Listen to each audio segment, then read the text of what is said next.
Good morning. It is a Tuesday edition of GCR. I'm Glenn. He's Griffin. Carson Weekly is here. Orioles have won 3 straight. They were hell-bent getting that game in last night, man. Don't you feel foolish for saying they wouldn't play? I didn't know. I had no idea they were willing to go to the lengths that they went to. It felt like one of those things where if the rain had started at 5, then they obviously banked the game, right? That because everybody got to the stadium and the rain started at like 6:40, whatever it was, they were like, well, everybody's here. We got to try to do everything in our power in order to get the game in. So, like, to be honest, we don't care because the Orioles won comfortably, but that was kind of embarrassing.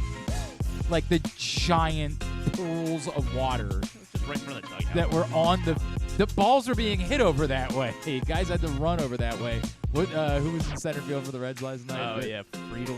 Yeah. DJ Friedel. Poor dude just Yeah, falls down on a routine pop-up that Anthony Santander gets to call a hit.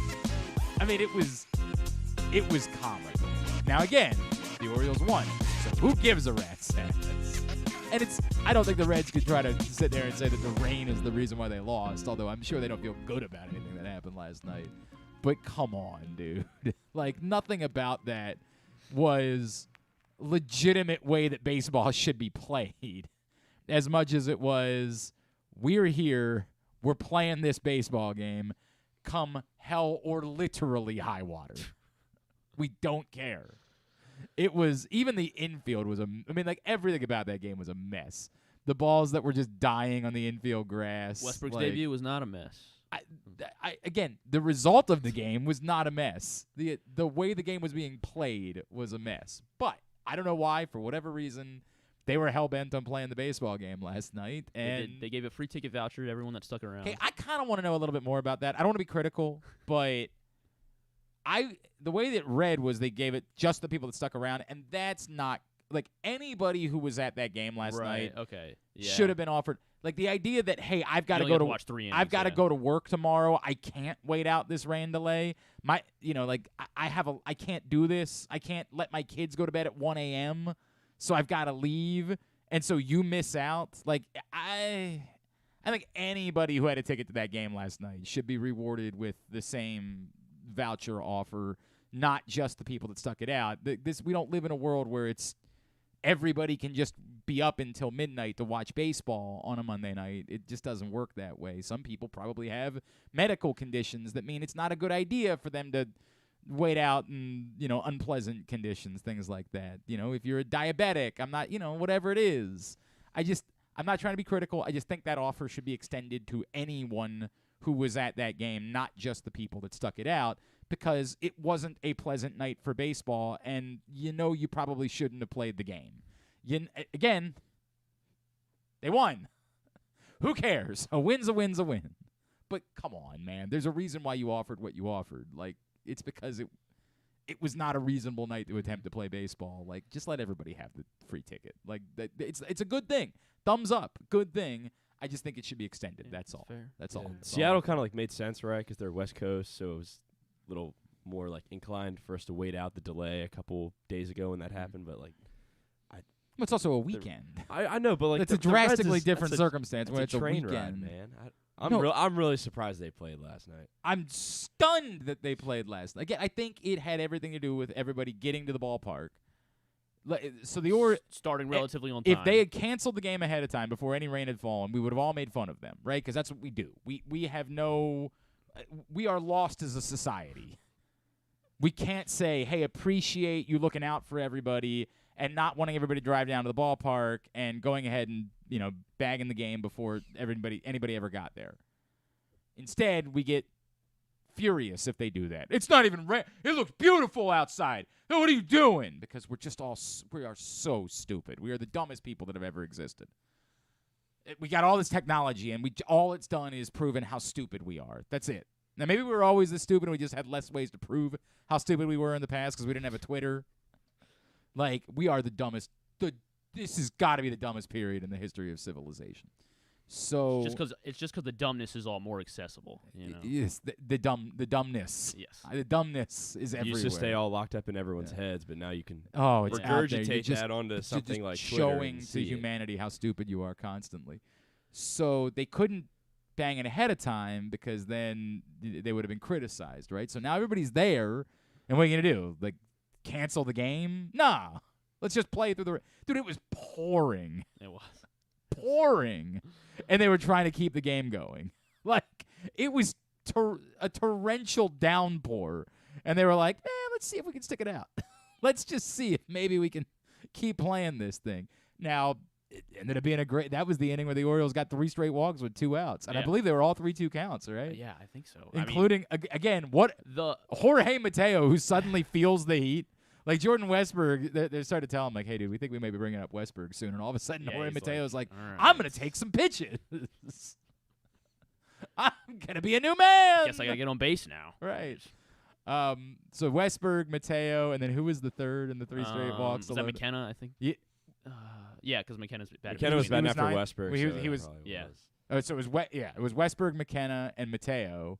And then Austin Hayes gets a 2-run single. It was a nightmare. I mean, my God, there was no reason that should have been happening. But worked out. Orioles go in front. They never look back. And they ultimately win the game. And, yes, it was a neat night, obviously, for Jordan Westburg, the crew from LGC behind the plate, my guy Phil Walls and all of them. They were having a great time. And then Jordan's family was there. That was all wonderful. He gets, his first career walk and his first career RBI and his first career hit. He gets to, and that's spectacular. I mean, my God, The that glove play, Oh, that was just absolutely brilliant. So, I don't know what we call that. What do you call a game in Web which you gem, get well. you get a walk, an RBI, a hit, and a web gem defensive play. The Westburg game, yeah.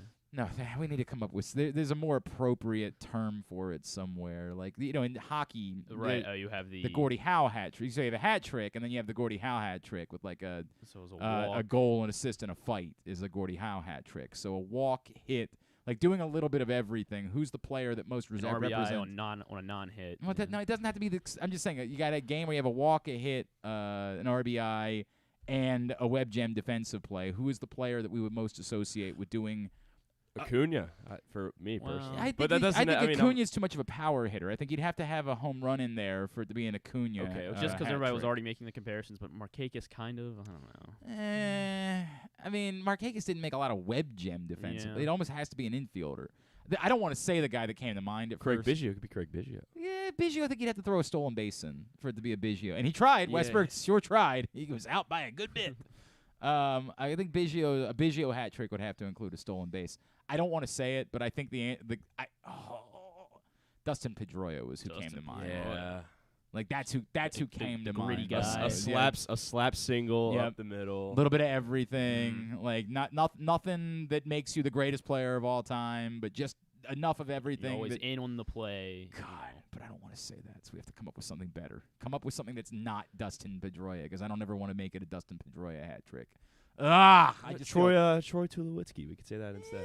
Rocky's but Troy even Tulowitzki. he was kind of more of a power hitter. You know what I mean? Like, Yeah, I just keep it's got to be listening someone power who you specifically don't think of as a power hitter, because for it to be a Tulowitzki hat trick, I think it would have to include a home run. Sure, That's why it can't be Machado. And Machado, obviously his career changed. I'm thinking of early career Machado. Who is Michael this Young. guy? I don't know. That's not good enough. Kinsler. Kinsler's not bad. Like, Kinsler's more of a power hitter than Bro, I was gonna even Right. he knows a power hitter. And Westburg, we think, is going to ultimately be a power hitter, but last night it But wasn't last about night it power, right? Like, that's why I'm trying to come up with who is the example of the guy that wasn't a power hitter. I need that today. I need somebody to come up with an answer with that. Andrelton Simmons could be Ray one. Durham. I don't know. Ray like but that. Ray Durham was That's a more of a good one. speedster. I think he'd need to have Yeah, a stolen okay. base for a Ray Durham hat trick. And somebody might say Jeter, but Jeter was not a good defensive player, so it can't be Jeter. How many Gold Gloves did he win? Yeah, God, I couldn't believe Adam Jones trying to get into. So that our buddy Eric Arditi started drumming up. Some dumb Twitter account was trying to go on about Jeter as a defensive player when everybody knows that literally all of defensive metrics say he was an average defender, kind of at best. And so our buddy Eric Arditi was going back and forth, and suddenly Adam Jones hops in there to defend Derek Jeter, and I'm like, bro, no. don't. Don't. We love you. Please don't do this. Don't be that guy. All right, keep working on that today. I'm tasking you, Carson, with coming up with the appropriate answer. I want to know what kind of hat trick do we call that? Hold last on. night? So you want an RBI, a hit, a walk, and a nice defensive play? Yeah. In fact, we're going to tweet about it. Jordan Westburg had a hit, an RBI, a walk, and a defensive gem last night. Who is the appropriate player? This is captivating radio that you guys have been asking for. You guys watching us look stuff up. That a blank hat trick because Glenn refuses to call it a Dustin Pedroia hat trick. Yeah, I mean, everyone that I'm even though that's what comes to mind. Yeah, I mean, everyone that comes to mind is like very much a speedster. So I mean, maybe he develops into more. I understand, but for one night, I'm saying you take the stolen base equation out of it. Who is and a caught stealing? Add that to the list. Omar Vizquel comes to mind, but he was more defense. This is the funny part about Vizquel. I don't know how much he walked. Vizquel was a much better offensive player than he gets credit for. But Utley was kind of a power hitter too. Yeah. Like you gotta, in order for it to be that a game that you associate with that player, they can't. Ben Zobrist. That's not bad. Ben Zobrist is not a bad one. He was like a decent power hitter, but I don't think you would need a home run in order to call it a Ben Zobrist hat trick. All right, sorry. Lorenzo Cain. This is definitely not worth all the time. Fast. Yeah, Lorenzo Cain's definitely way too fast for that to be a. Jeff McNeil is one that I just came up with. Jeff McNeil's probably that type of player. Yeah, Jeff McNeil. Definitely a slap single up the middle type of player. Was Jeff McNeil regularly making web gems? That's what I'm trying. I'm trying to look at the defensive metrics and Mark Ellis. Yeah. I don't know anything enough about Mark Ellis. He played for the A's, right? He played for everyone. Yeah. All right. Let's move on. I don't know what just happened here. I got completely bogged down by this. Yes, nice night for Jordan Westburg. Obviously a fun start. The question will now be, is the Orioles did another kind of goofy lineup last night. I mean, yeah, when Gunnar wasn't in it, I was like, yeah. Especially when they're promoting, obviously it doesn't matter. They put up 10 runs. Mm-hmm. But Cedric, they're promoting Cedric Mullins hitting 6. They're promoting everyone to get out to the ballpark. It's Gunnar's birthday. They had the discounted tickets all last week, and then Gunnar's not in the lineup last night. I mean, I understand the matchup stuff. Again, the question becomes, is this just what it's going to be? And is Jordan Westburg just going to be playing a different position every night? And that's what I keep coming back to with this promotion of Jordan Westburg. And by the way, they might have mathematically their reasons for why this is the best thing to do. That ultimately what you believe about a player getting comfortable at a position is not backed up by the data that they have that says that we have ran all the numbers. It's better for us to put what we think is mathematically the best lineup out there every night, and we'll live with a guy playing a different position. We don't think the trade-off of what that does in their development matters. So, I don't know. I'm not going to try to pretend like I do know more than Mike Elias because I don't know more than Mike Elias, but I just don't like it. I don't like the thought that tonight Westburg could be playing short or tonight Westburg could be playing third. Like, I would just say pick a position, have him play there, and that's the way that it'll go. I don't even know. Is Abbott a righty or a lefty? I genuinely don't even know. He's a righty. I only started hearing of him about a week ago, so apologies. I have not. I have not. He is a lefty. You're right. He's a lefty. Yes. Okay. So another punt lineup. Don't say that. I mean, they scored 10 runs. Yeah, they did score 10 runs. They scored 10 runs, and Griffin's over here with a punt lineup. They need more Ryan O'Hearn. Why is it that it looks to me like Aaron Hicks, when he's a righty, is a foot further away from the plate than when he's a lefty? Why does it look like that to me? It's so weird. I thought Westburg looked far from the plate, too, last night. I didn't notice that. Didn't affect his eye, though. Yeah, no, his eye was great. Yeah. Didn't really affect anyone's eye last night. What did the Orioles have? 8 walks in that game, something like that. It was nuts how many walks they took in that game. I don't think it was 8, but they took a lot of walks. It was a lot of walks. There was a lot of walks last night. It was very pleasant. Little bit of everything last night. The weird situation being what? 9 walks. Was it 9? It was 9. Damn. I said I don't Aaron think Hicks was walked 3 times. I said I don't think it was 8, and I was right. I Mateo was walked correct. twice. Aaron Hicks 3 times. Jorge Mateo walking twice. I can't believe they didn't stop the game for a ceremony. I want to see what his. Like, I can't believe they didn't immediately. I want to see what his on Did- base was 3 Did days they, ago. did they send his hat to Cooperstown or something afterwards? Miracle. We witnessed a miracle last night. So I assume they have to make a roster move today because they're going to need a pitcher. I assume they're going to have to either send Irvin back down or Zimmerman back down. And I don't like the easy thing to say is send Zimmerman back down because Irvin's your 5th starter. Irvin wasn't looking great to start the game either. Yeah. Like, well, he retired 7 straight before the rain. I came, understand that. Like, after a shaky start, he did settle down for a little bit. I just don't feel strongly enough about Cole Irvin. Like, I guess Right. between the two, they would probably send Zimmerman down. Like, I understand it because that's just probably what they would do. This is just me not feeling anything at all about Irvin. And you don't need a 5th starter this weekend because you could have Wells pitch on Sunday. Now, they will probably try to avoid that because it goes back to the conversation that we were having about at some point you have to address the innings thing with Tyler Wells, and so wouldn't you want to take advantage of an opportunity to push him for another day of rest? But I don't know if you're playing a series against Minnesota on Sunday and the team split the first 2 games, I'd rather have Tyler Wells start that game than Cole Irvin start that game to try to win the series. It's an awkward. They're going to have to make a roster move. It'll probably be Zimmerman that goes. Yeah, but he's got 2 options. Irvin has 1. So. Yeah, but how many? What was okay? What is Irvin's? No, this is gets me into a whole nother. I guess the question becomes how much do you really believe that Cole Irvin is part of this? And Zimmerman's already been optioned once this year. Yes. And so, but that's like both those guys have been optioned, so it doesn't matter anymore. You don't options are just years that you can be optioned. It's not how many times you've been optioned in a season. Like once you've been optioned once during the year, that's your option for the year. Gotcha. So that doesn't matter anymore. They've already optioned Cole Irvin once, so they've already tacked that number. That number doesn't go down to 0 until next year. So they could option him as many times as they want the rest of the year now. It's a common misconception, but the option number is the number of years that you can be optioned, not the number of actual times that you can be optioned. Once you've been optioned once for the year, you can't be that number doesn't go down again until next year. So I don't know. I get it. Zimmerman will almost certainly be the move, but I just wouldn't.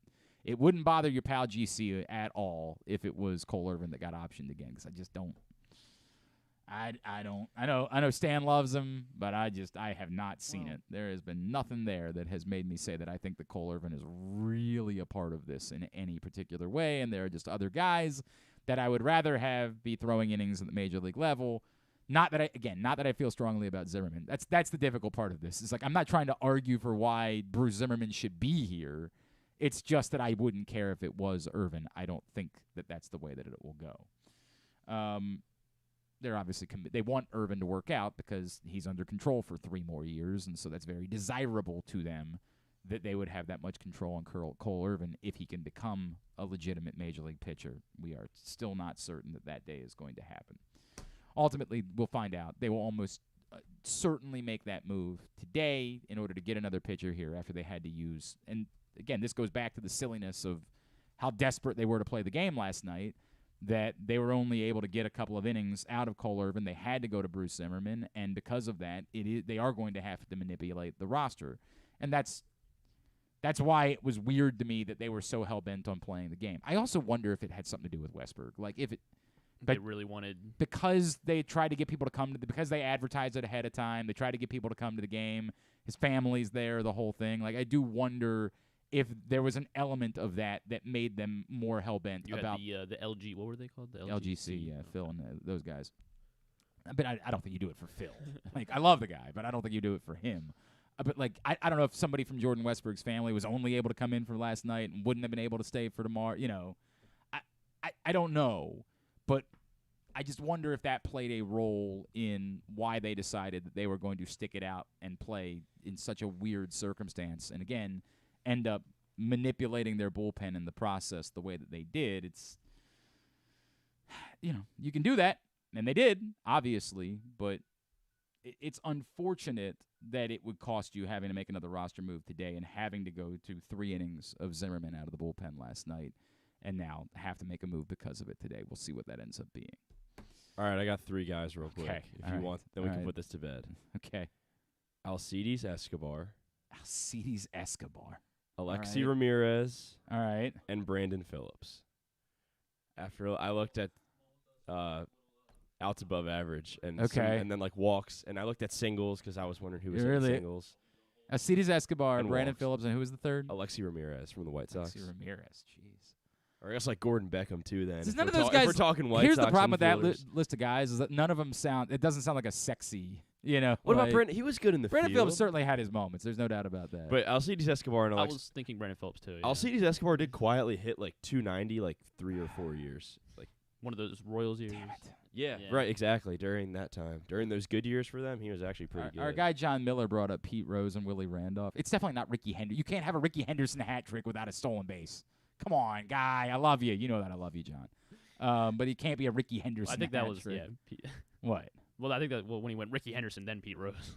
Well, Pete Rose too. I think you would have to have like multiple hits right. in a game in order 3 for it hits. to be for it to be a Pete Rose. Maybe like you would have to slide head first. Yeah, right. Willie Randolph, however, He would have had to taken out the shortstop when getting caught stealing. Right. 100%. Trying to figure out what kind of hat trick Jordan Westburg had last night. Maybe Jonathan Mayo's got an answer for us. Jonathan Mayo, MLB.com, MLB Network, MLB Pipeline. He is with us this morning here on GCR. Jonathan, what we're trying to figure out, last night, Jordan Westburg had a hit, he had a walk, he had an RBI, and he had a web gem all in the same game. We would call that a blank player hat trick. Who is the player that I'm looking for here? Web gem, walk, hit, RBI. So specifically, we've ruled out a lot of guys because there was no home run and no stolen base, right? No stolen base. Yeah, I heard you guys. Yeah. I'm gonna let that percolate. All right, let it marinate for a second. Here's the then problem. I'll tap dance and try to come up with something. I think I know what the answer is, but we refuse to give it credit because we will not honor Dustin Pedroia in this city. And I feel like that's probably the correct answer, but that's I won't. Pretty good. I won't do that. It can't be a Dustin Pedroia hat trick because then we would have to say nice things about Dustin Pedroia, and we will not do that here in Baltimore. So I got to come up with something besides Pedroia for that list. All right. There was a real reason why we wanted to talk to you. First of all, I always appreciate you taking the time. Thank you, Jonathan Mayo. Of course. There is a new or an updated mid-season top 100 prospects list. And as we see Ellie De La Cruz up in Baltimore this week, it's a reminder that there was a need for a new number one, and that number one is Jackson Holliday, meaning it's 3 straight years where the Orioles have had a number one overall prospect. Jonathan, just take me through, it's really mind-boggling to me how good Jackson Holliday has been so quickly. And I'm not trying to get too overwhelmed by high-A baseball, but my God, he's not 20 years old yet. And it just, there's nothing that we have seen that would suggest anything other than this kid is as natural as it gets. Yeah, I think it's okay to get a little overwhelmed. And you know me, I'm usually a pump the brakes kind of guy. Yeah. While getting excited about prospects. I mean, I'm not going to rain on everyone's parade, but it's rare for a guy to be the number one pick in the draft and to be thought of so highly, to be better than expected.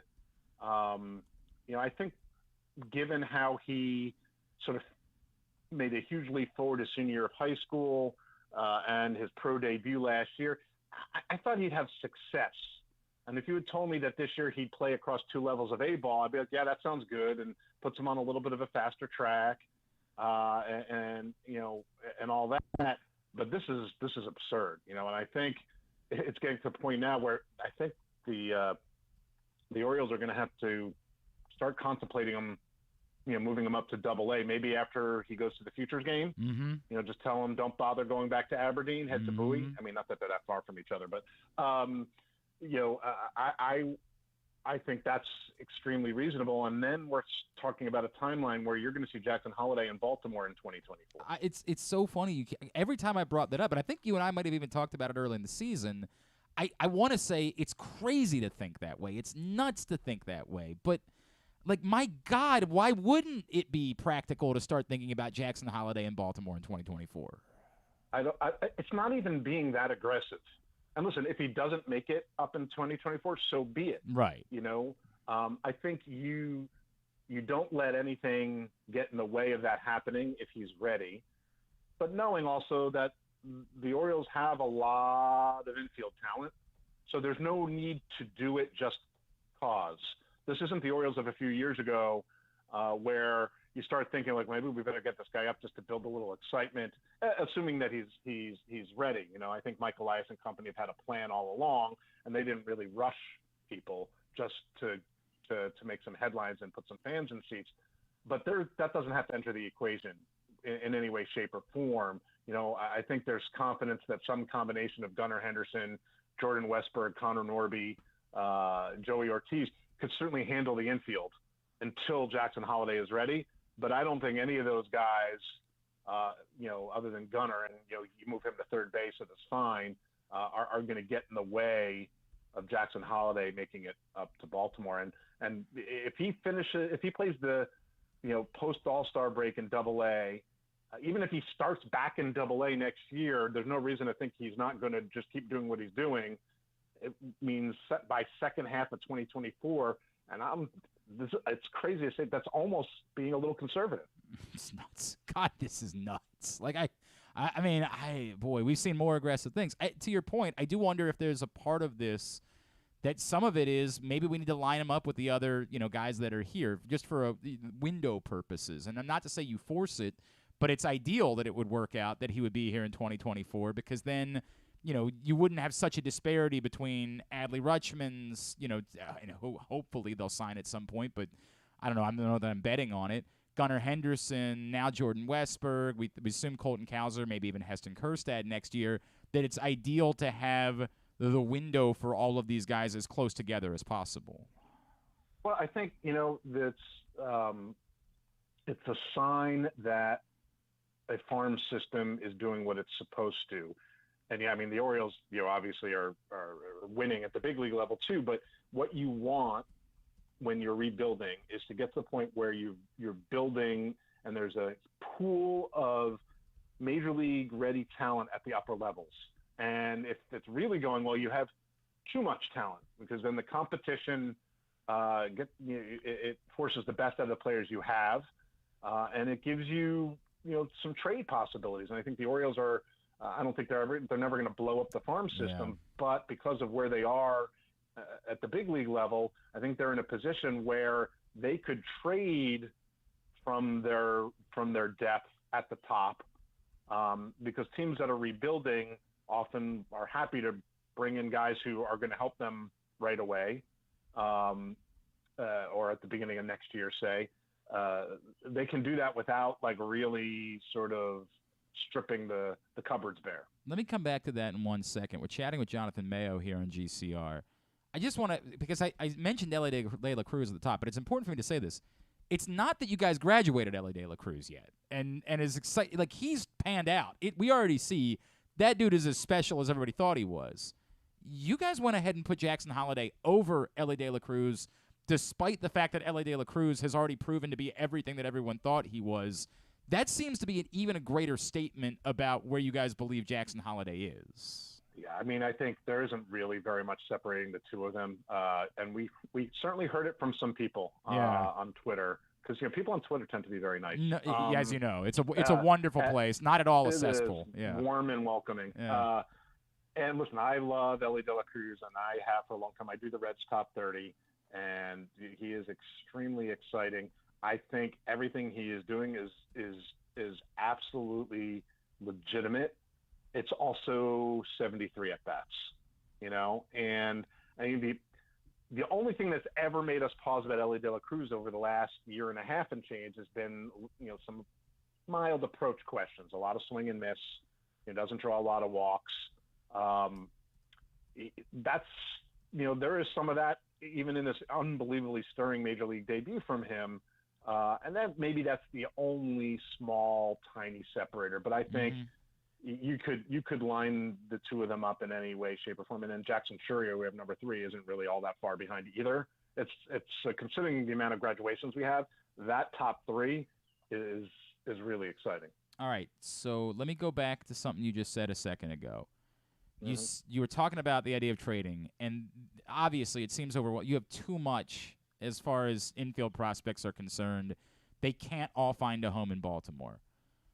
The situation here is that every Orioles fan wants to say, well, just trade Joey Ortiz and trade Connor Norby and get yourself a top-of-the-rotation starter with those guys. And that sounds great in theory. My question is, and they're both in your top 100, because those are the most ideal options for a trade, because those appear to be the guys who will be blocked by the fact that Gunnar, Jackson, and Jordan Westburg would be considered the top guys in the system. What really are those guys as far as trade chips would be concerned? How thought of would they be throughout baseball? What really could you get if you were looking to move Joey Ortiz and Connor Norby?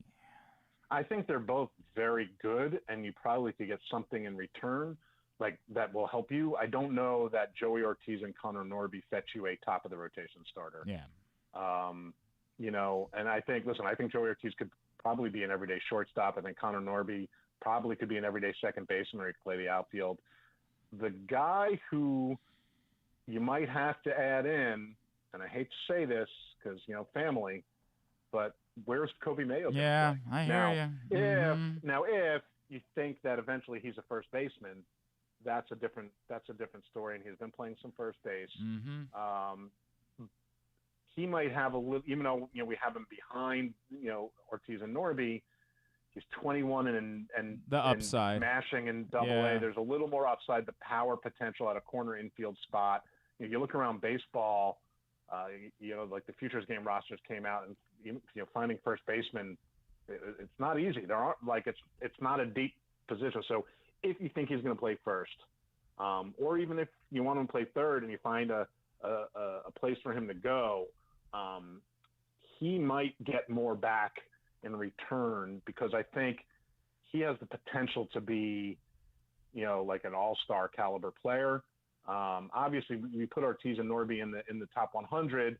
We think that they both have a chance to be above average major leaguers.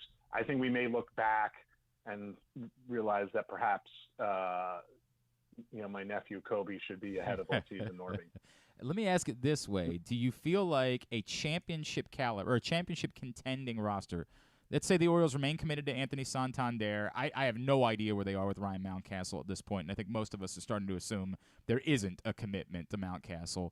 But Santander and Kjerstad, is that enough power for the middle of an order that you could feel comfortable in moving on from a Kobe Mayo in a trade? Well, yes. Yeah. I mean, I think so. I mean, especially because it's not like those are the only two spots you're getting power from. Yeah, Westburg, for example, it looks like is going to be more of a power hitter than maybe we originally thought he was going to be. Westburg's going to hit for plenty of power. Gunner's going to hit for power. Adley Rutschman's going to hit for power. Yeah. Jackson Holliday is going to hit for power. Colton Cowser's got power. I mean, it's kind of bonkers. You have lots and lots of options here. So I think that you could trade any one of the players after Jackson Holliday and not feel the hurt from that. Would those guys go on to do great things? And you'll think, oof, maybe we shouldn't have done that. Maybe. And I don't think that the Orioles front office are going to trade any of these guys away for like a 2-month rental for a run at a ring. I think maybe they will trade from their depth more for that if they had to. Right. Let's be fanciful and say they try to come up with some way to trade for Shohei Ohtani for 2 months, knowing that they won't see him ever again. Correct. I don't know. They could make that. Let's be more practical. Let's say it's Marcus Stroman, right, that they're trying to trade for, who's got an opt-out at the end of the year. No, I think that because they're so deep, and depending on what it is the trading partner wants, the Orioles have the ability to also trade guys from lower levels, which appeal to people. A Samuel Basallo type, right? Yeah. Where you're like, I mean, listen, that they may look back and be like, boy, that was an all-star catcher. But you do have Adley Rutschman. Yep. Now you don't necessarily do it just based on that, but I think you might be willing to part with someone with that kind of upside. And listen, I think Samuel Basallo will end up on the top 100 at some point, if not this year, then next. But catchers take a little bit longer. There isn't as much of a need. that he may be very appealing to teams who are always looking for help behind the plate. Let me just for the fun, I'm gonna put you on the spot, right? And then we'll plug your book too, right? But I'm gonna put you on the spot. You got to make a trade. You're looking to acquire a pitcher with another year of control. So let's just say it's like a Corbin Burns type. Mm-hmm. Would you be more inclined to put Westburg in that deal or Mayo in that deal to acquire that type of player? I mean, that's tough. And it's funny. There's a reason why I stopped playing fantasy baseball, because I was always the guy that drafted the prospects too quickly, too soon. So I'm always kind of I want to keep all of them. I get it. I want to play a 9-man infield. Right. I don't know. I think I might trade Kobe Mayo, if only because of Westburg's defensive versatility. Sure. As much as we talk about his offense and his ability to, be a run producer. Dude, the play he made last night was bonkers.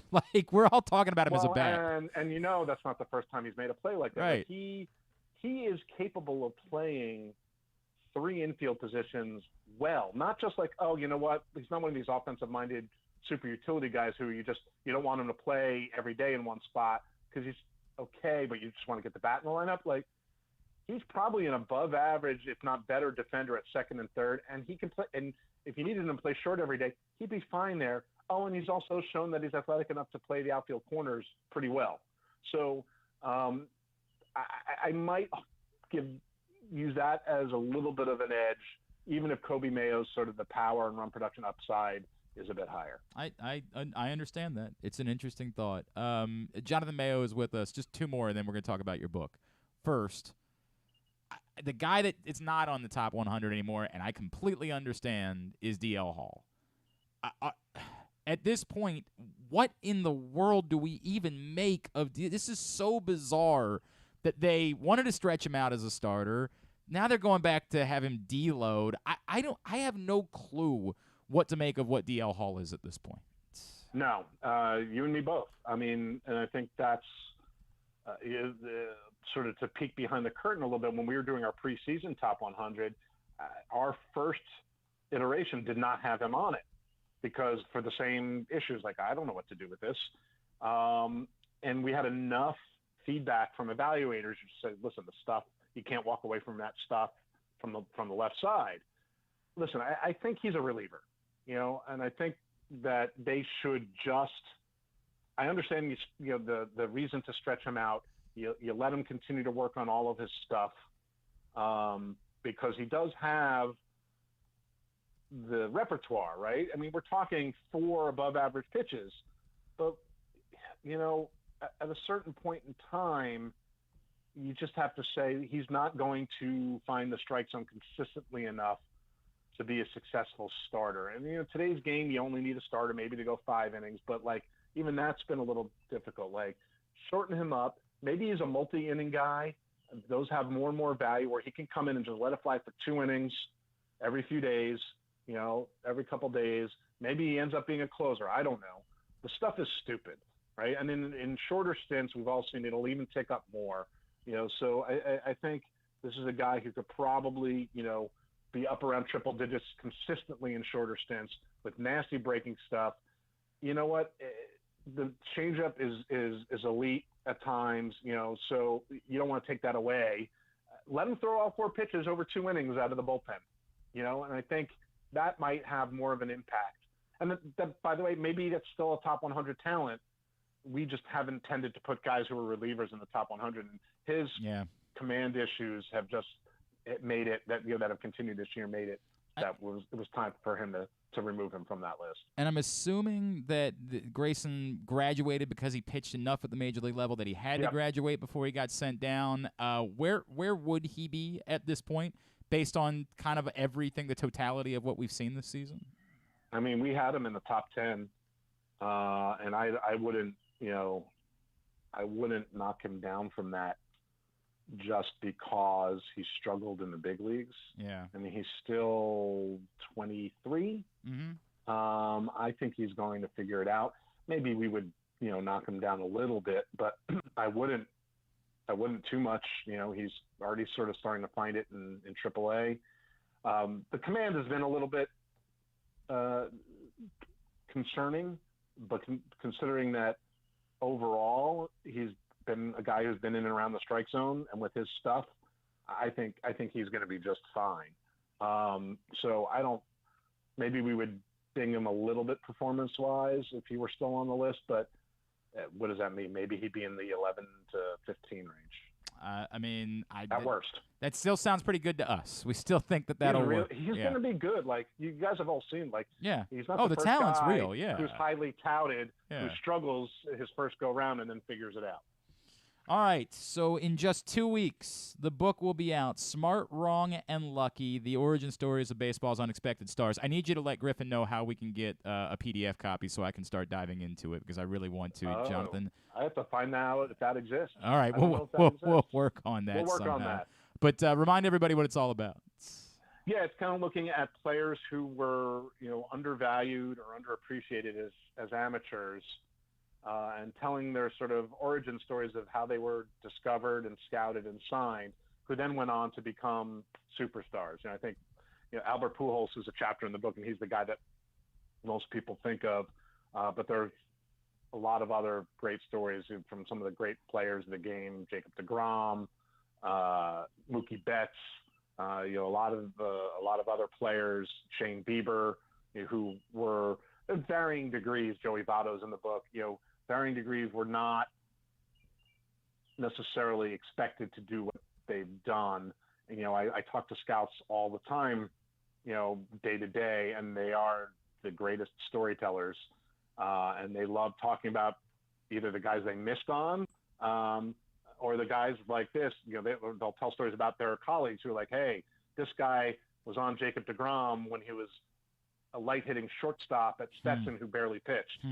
And was 88 to 91 in college. Now the best thing is that for all these chapters, I kept giving them the opportunity to be like, yes, I knew that Albert Pujols would be a first ballot Hall of Famer. I knew that Jacob deGrom would be the best pitcher in baseball for a number of years. And they're all too smart and been humbled by this game too much to fall for that. But I wanted to shine a light on the work that scouts do, and also the work that these players did, because, all of them were guys who, maybe used the fact that they were underappreciated as motivation and just worked.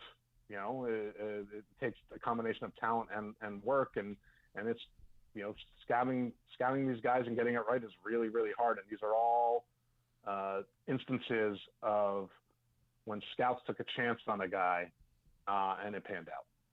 The book will be available on the 11th. Griffin's going to link it up on our Twitter at Glenn Clark Radio, so you can pre-order it. I can't wait, and I will absolutely. We will end up doing like a book report sometime after you get through like the draft craziness. You and I will have that conversation, and I'll look forward to that. At Jonathan Mayo on Twitter, as always. Dude, you always kill it. Thank you so much for taking the time for us. Anytime. Thanks for having me. It's Jonathan Mayo, MLB Pipeline, MLB.com, MLB Network, on the scouting scale, he is absolutely an 80 as far as guests go. He and, Jim Callis, those are two of my absolute favorite guests that we have on constantly. Great information. I admittedly, whenever we go through something like this, I start having that thing where I'm like, I don't want to trade anybody. I don't want to trade anybody because I get it. Everybody's going to say, well, just trade Ortiz and Norby. Well, one of the things you're dealing with is that every team knows those are the guys that you want to trade. Right. And even if they value them, in negotiations, they're going to push back because they're going to say, yeah, we know you've got a problem. It's like the guy, the football player that everybody knows a team is going to release, they're trying to trade. Like, all the other teams know you're going to release him. So there's a limit to what it is they're willing to give you because they feel like they're going to have a shot to get the guy on the open market if they don't trade for him. So they don't have much leverage right now. That's the problem with, like, somebody said this to me before, and I wish I could remember who it was. They said if there was no Westburg, if there was no Holliday, if there was no, then Ortiz and Norby would be more valuable. They wouldn't change what they are as prospects. It wouldn't change what they are as players, but they'd be more valuable because it's the best that a team can do in a trade. Now, if a team makes a trade with you and they come away with Norby and Ortiz, they're going to feel like they didn't do as well. Right. Whereas, how are you going to trade with the team with the best farm and system, all you got was their seventh or eighth guy. Right. Yeah. You know what I mean? That's the tricky part that you're dealing with. That's the way they're going to talk about it in that city the next day. Well, you got this team's 8th best prospect? Well, it doesn't change how good they are, but if you were in a system that wasn't as good, they might be your 2nd best prospect. And then it's easier to say, like, well, we got their second best prospect in the fleeced trade. them, Right. Yeah. Yeah, look at how well we did. It's dumb, but it's a thing that you got to deal with. The Mayo point is well taken, right? Like that ultimately that in order to get a real deal done, if you're saying Kolzer, Westburg, or Kolzer, just make Colton Cowser one word. Cowser. Maybe we stick with Kolzer. Yeah, all right. Just throw Cole Irvin in for the sake of it. If it's Cowser, Westburg, obviously Jackson Holliday is untouchable. We shouldn't have to say that, but let's just say it anyway. And Kjerstad, if those guys are untouchable, and what you're trying to deal from is Ortiz, Norby, understandable because those are the guys that are most blocked. His point is Mayo might not be fully blocked because Mayo might be your first baseman, but that's complicated too, right? Kjerstad's been playing first base. It's like Did you say Kjerstad too? Did you do the same thing I just did? What did I say? Yeah. I think you just made Heston Kjerstad one word too. Oh. I think we both did it. It's amazing. Kjerstad, Heston. I understand. I know who you meant. It's just wild. I'm not really even dunking on you as much as it's just funny that we both did it in the span of 20 seconds. That Mayo might have to be the trump card if you're not going to trade from those top guys in order to get a legitimate return. In order to get a real top-of-the-rotation type of pitcher back, you might have no choice but to throw Mayo into that conversation as well.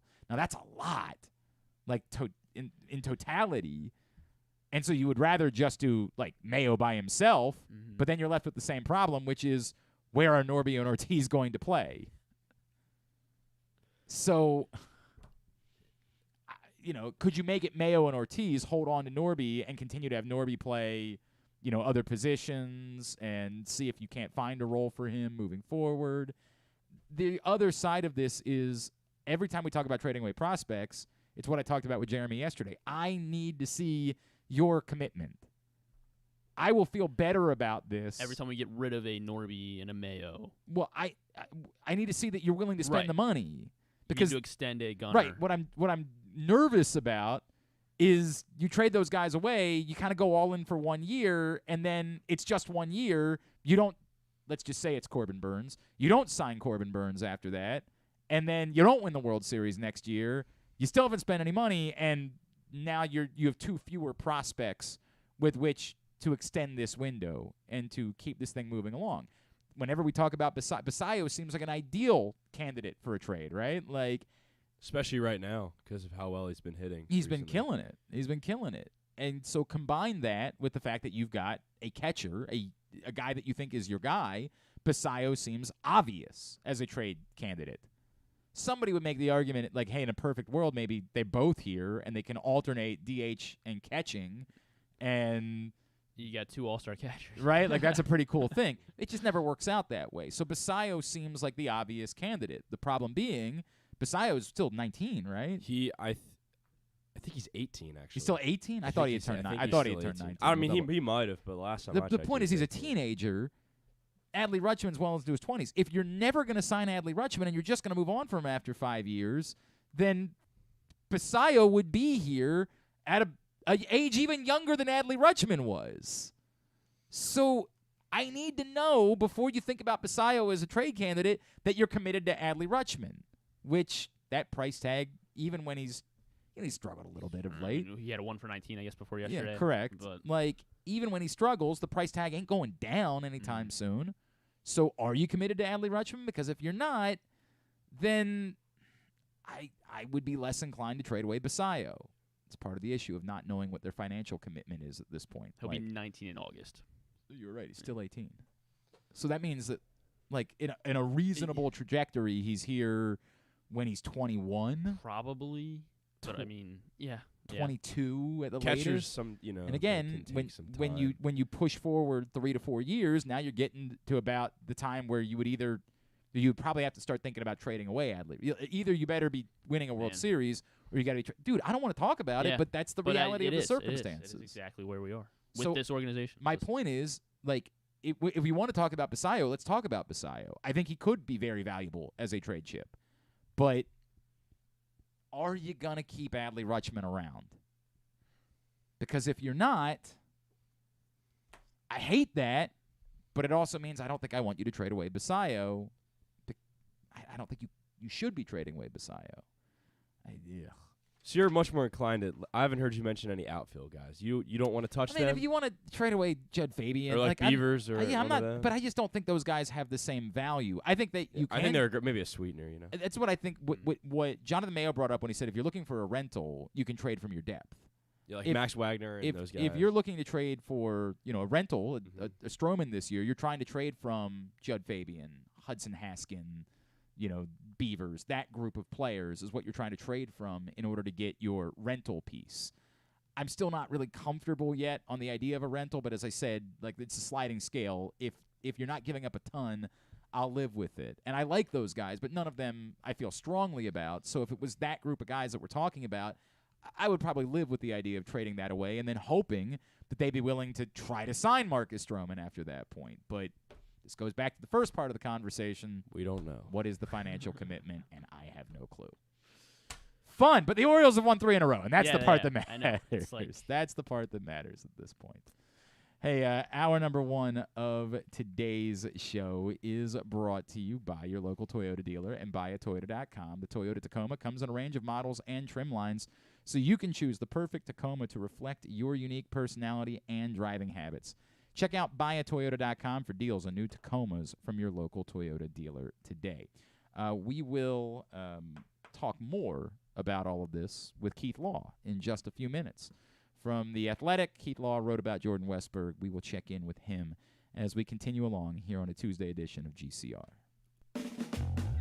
Another exciting weekend of affordable family fun at Prince George's Stadium with the Bowie Bay Sox. It's our Independence Weekend celebration starting on Friday the 30th with our Pride Night. A special ticket package gets you a Bay Sox rainbow hat, and then July 1st through 3rd, major fireworks shows each and every night with a special jersey auction on sale. Get your tickets now by calling 301-805-6000 or anytime online at baysox.com. The Bowie Bay Sox. Let us be your 9-inning vacation. The All-America Senior Game powered by New Balance will be back at Johns Hopkins Homewood Field on July 29th. The most decorated girls and boys lacrosse players in the country have been invited to play in what is the premier lacrosse event of the year. Every college coach wants their players in this game, and if you dream of being in this game, you start by trying out for one of your regional underclass teams this summer. The best against the best. Get your tickets now at allamericalacrosse.com. Are you a diehard O's fan looking for the perfect way to show your team spirit? Look no further than Birdland Sports. Birdland Sports is a small business run by fans for fans. They offer a wide variety of unofficial O's merchandise, from the Birds Are Coming tees to player cartoon shirts and more. And the best part? Their prices are more affordable than the big guys. So head to birdlandsports.com and grab your gear today. Show your support for the Birds with Birdland Sports. The latest edition of Press Box is available now. On the cover, Dave Ginsburg remembers Goose as he looks back on the impact that late Tony Saragusa had both on and off the field here in Baltimore. Plus, he explains how Goose's kids are working to continue that legacy with the Goose Flights program. Also inside, Todd Karpovich profiles the path Tyler Wells has taken to becoming a star in the Orioles rotation. And you'll find a special summer travel guide with information about events and activities throughout the state. Press Box is available for free at over 500 area locations, including 60 Royal Farm stores. And you can always find the entire edition, as well as the best daily coverage of the O's, Ravens, and Terps at PressBoxOnline.com. That first sip. That first bite. Start your day off right with a delicious breakfast at Royal Farms. Choose from a fantastic selection of fresh Royal Farms breakfast sandwiches and top it off with a rich hot cup of the freshest coffee in the world. At Royal Farms, breakfast is available day and night. It's the freshest breakfast in the world. Real fresh, real fast. Royal Farms. Hey, O's fans, cheer on the Orioles against the Minnesota Twins at 7:05 on Friday, June 30th at Camden Yards. Be one of the first 20,000 fans 21 and over to receive an Orioles floppy hat presented by Miller Lite and enjoy a fun-filled Floppy Friday at the Yard. Don't miss out on one of your favorite giveaways and stay post-game for the Birdland Summer Music Series presented by Miller Lite with DJ Diesel, a.k.a. Shaquille O'Neal. Purchase your tickets today at Orioles.com/tickets. If you miss anything on the show, don't forget that you can watch full episodes at youtube.com/pressbox online, and you can download podcasts on Apple, iTunes, Amazon, and Grindr. Wait, did I say Grindr? I don't think that you would find it on Grindr. Not that I know it's on Grindr or anything, I swear. On second thought, you know what? I don't care what you think. Here's Glenn. Carson, you want to tease what today's hack is? Yeah, sure. So, if it's the summertime, and have you ever left a soda bottle or water bottle out, and you want to drink it, but it's too warm, and you want to get it cold really quickly? Yeah, if you're about to go on a car ride or whatever. Okay, all right. Well, if you wrap a water bottle or whatever in a wet paper towel and then put it in the freezer for 10 minutes, it becomes ice cold. Yeah, that makes sense. Ice cold. All right, we'll talk about this more. I don't want to do it all right now, but okay. That just sort of sounds like common sense as much as a life hack. All right, I mean, all right. We'll get. It's better than just put it in the fridge. We'll get. Most people would just fridge it. We'll get to it. I don't know what I'm. All right. Anyway, we'll get to it. That's coming up. Carson's a hack every Tuesday, except next Tuesday because we won't be here. We'll be parading or something like that. I don't know what I'm doing. Throwing with the kids. Popper things, little pop things. I don't know if we're doing sparklers. Yeah, I don't know. Run if around. I don't know. You're in a frolic around the driveway. It depends on who we're hanging out with. We do have friends that would definitely have the kids do that. There's no question. I'm a big that. sparkler guy. Yeah. I don't know if that's something you want to admit out loud. I would just not. Sparklers are great, man. No, they're not. Yes, There's they are. nothing great about sparklers. They're cool. They're the best. They're sparklers. One in each hand. Yeah, it's safe. I'm not gonna lose a finger. Now, yeah, if you try hard enough, you might. If I have a brain cell, so you I say won't. not. I wouldn't just go saying things you might end up regretting later. By the way, is it 1,000 degrees in the studio today? Is it just? It's pretty hot. Can we find? Can I put you in charge of that, Carson? I mean, I can know you where it is, so I can. Well, you've got to do the show. All right. We got a guest coming up. I'll in a minute. find it. I'll Can we have Carson handle that instead? What do you Is want that it an on? option? 60 something? I just want it to not be this. All right. We don't have to go crazy, but this is nuts. I feel like I'm gonna sweat through this shirt. God, I felt that way yesterday too, and I didn't do anything about it. Today it just feels like hell. Today feels worse than you. God, it feels miserable today. I was like, what? And I was very nervous that I was going to say that, and you guys were going to be like, no, we're very comfortable. You're just sweating over there. We're very comfortable. What did we bet on the LSU Florida game last night? By the way, what do you and I? What do you owe me? Oh, yeah. I guess I just. There was at least it was close though. Yeah, I know. At least I was like, oh, just, perfect. Just eked it out. It sucks that the Orioles in a rain delay, but at least I can switch over and check out, a nice College World Series game, and it just was not a game. Not the case whatsoever.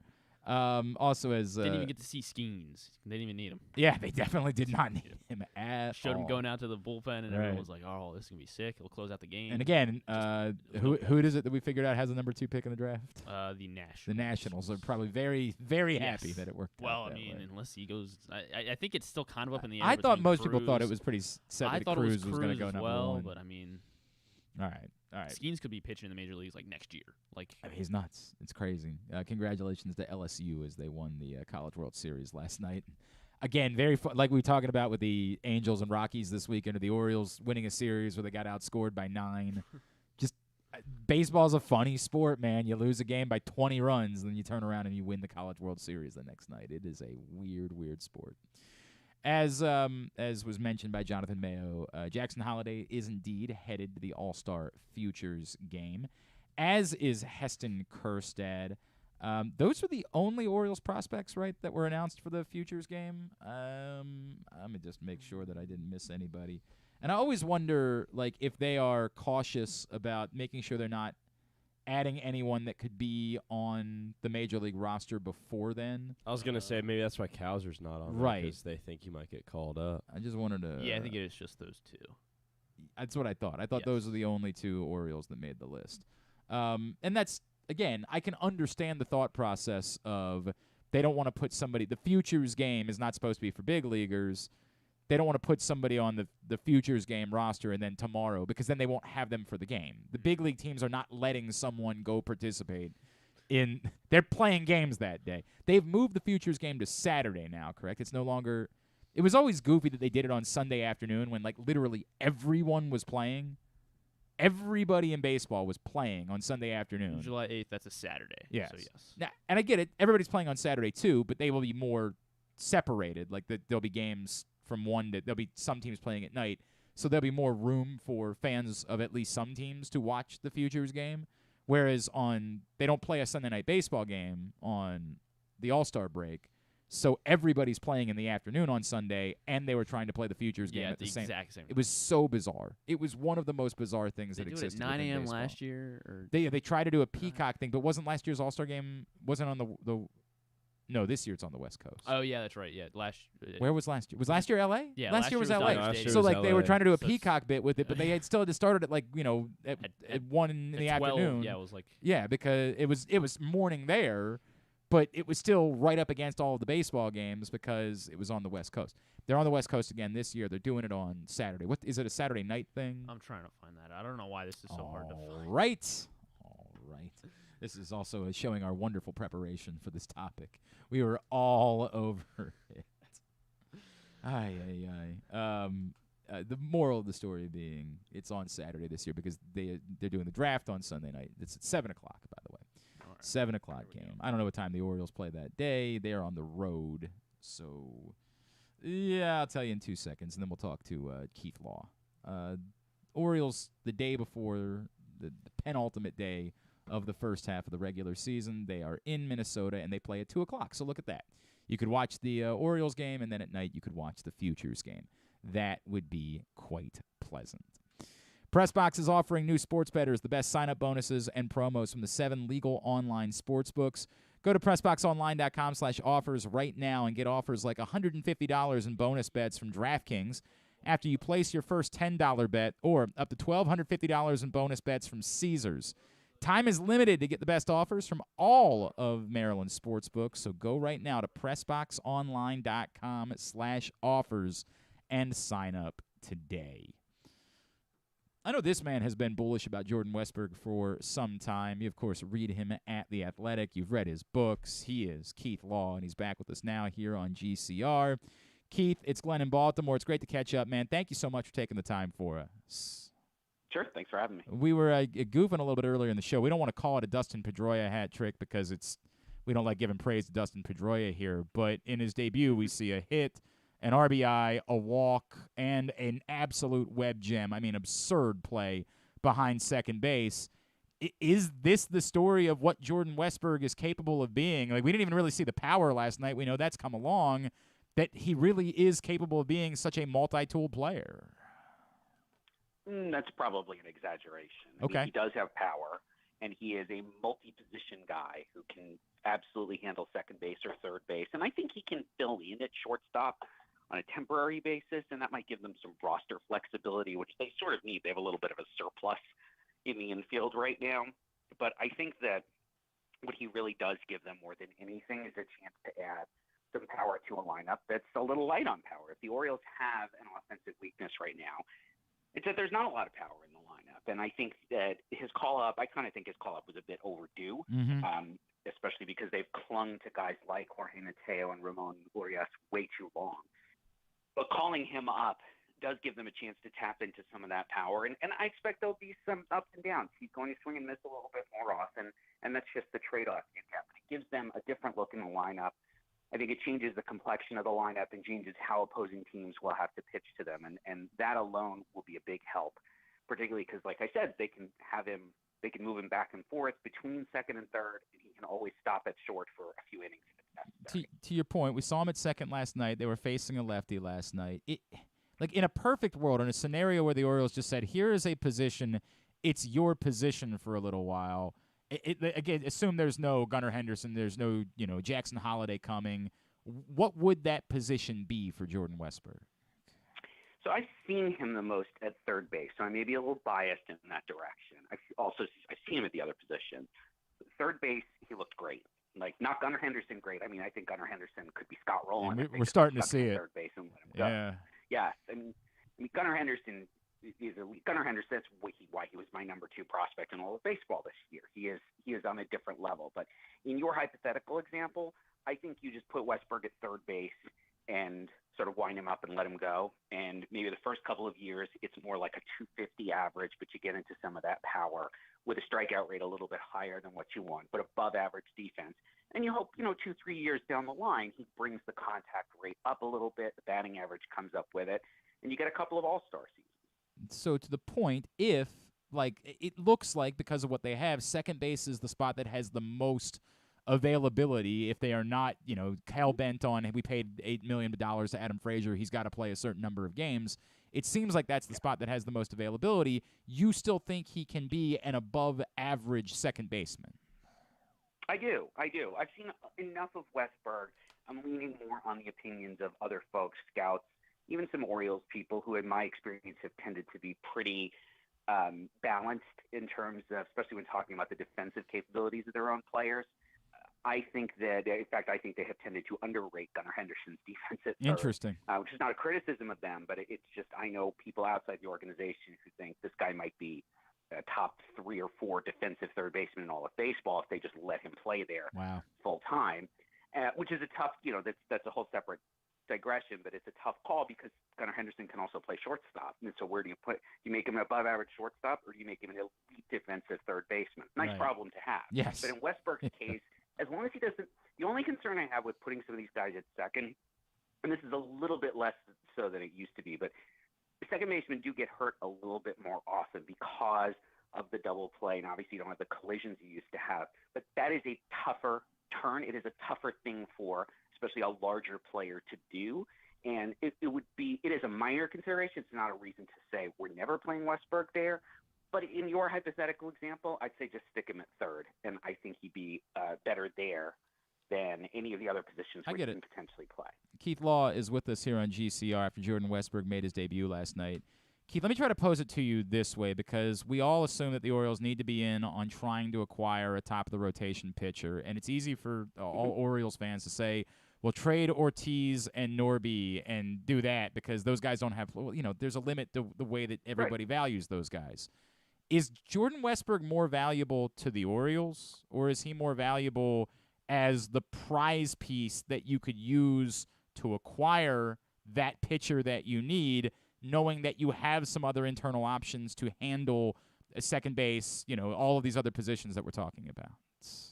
So it's a great question, and I think ultimately it just depends on what you're getting. If you're really getting a top-of-the-rotation starter back, especially one where you've got some control, if it's more than a rental, maybe you're getting a year plus of control, you put Westburg in that deal. And you accept that you're paying probably too much in terms of value, but there's a scarcity to those pitchers. They don't become available very often in trades. They don't become available all that often in free agency. And the Orioles don't have anybody in their system who projects as that kind of starter. So at some point, they are going to have to overpay in terms of position player prospects to go get that pitcher.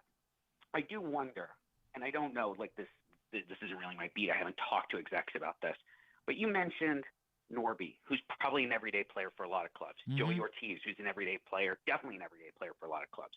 Colton Cowser, everyday player for probably a dozen clubs. Right now, I'm talking about right now, not in the future, but could play every day on some teams right now.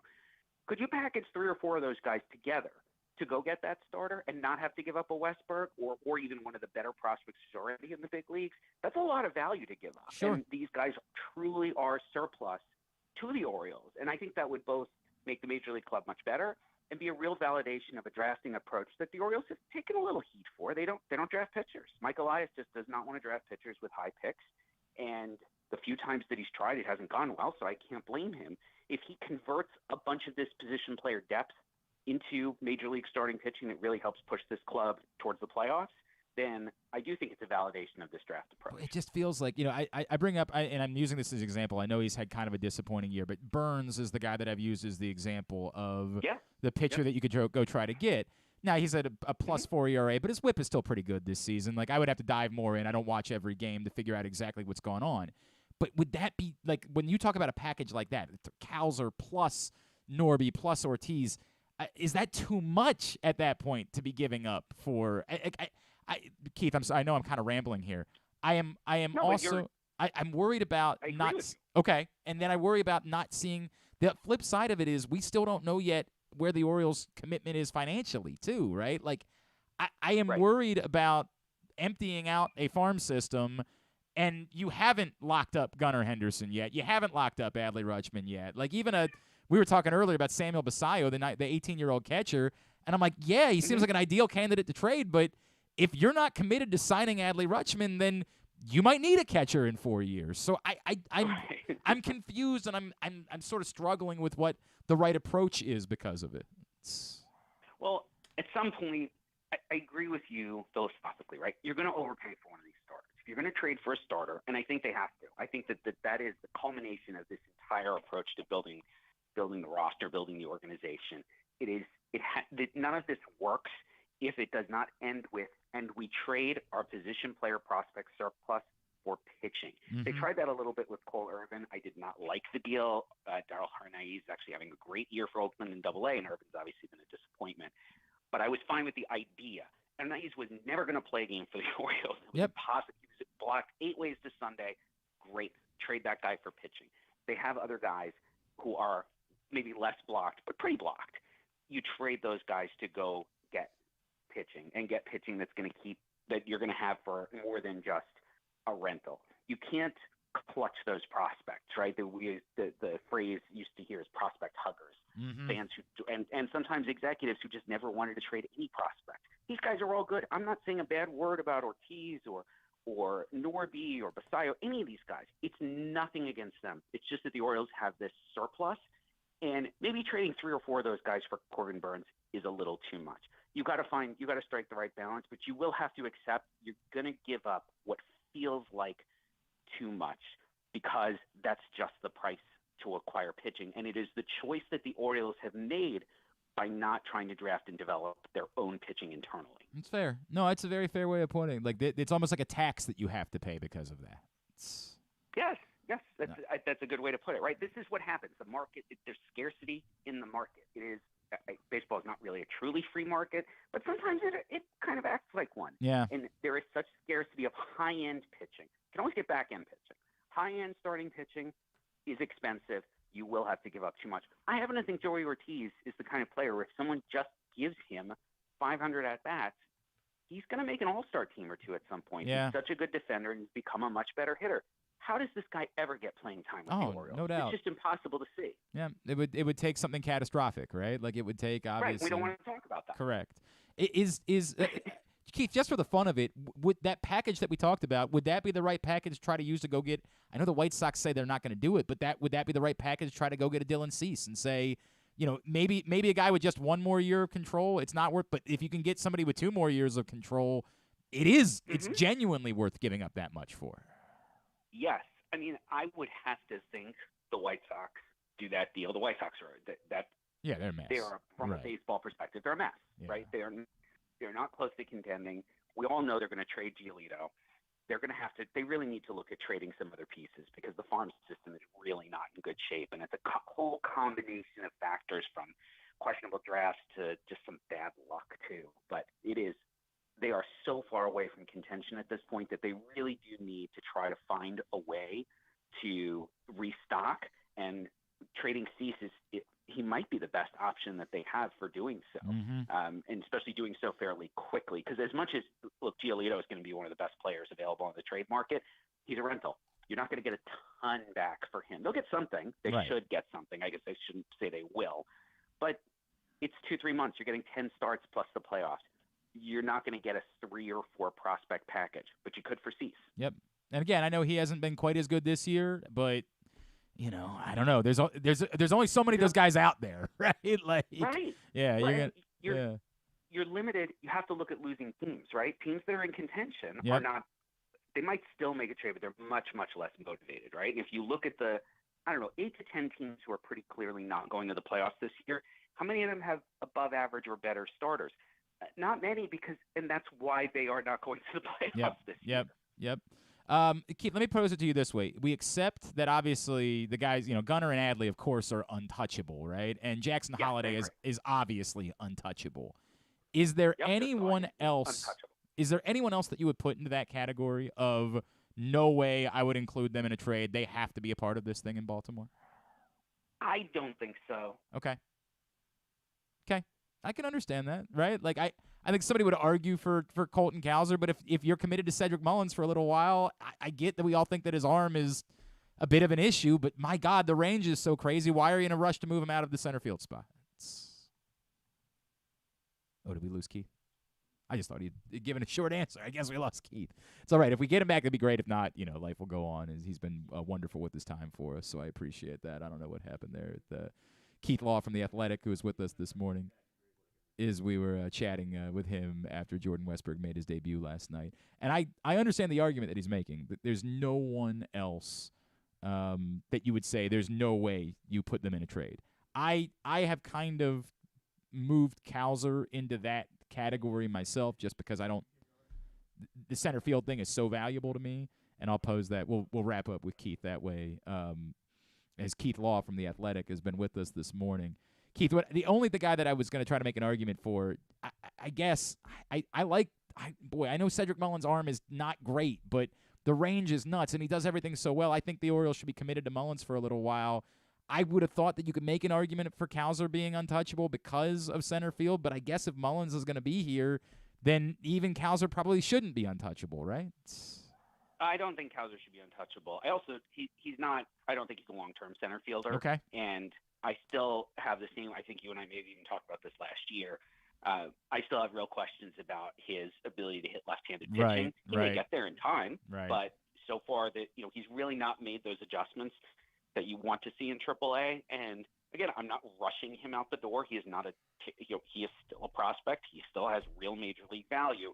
You just consider him. You see, right? If someone says, we'll give you 2-3 months at Giolito for Colton Cowser, you might say yes, you might say no. You consider it. Now, if they want Cowser and Ortiz at Norby for 2 months at Giolito, no you chance. say, go pound sand. Right, we're not doing that. It is all about what are you getting in return and how much it helps you in the short term, how much it helps you in the long term, if you have them in the long term. And then are you willing to accept the fact that you're just, like I said, you're going to overpay for pitching. The Orioles are in a great situation because they don't have to trade for any position players anywhere.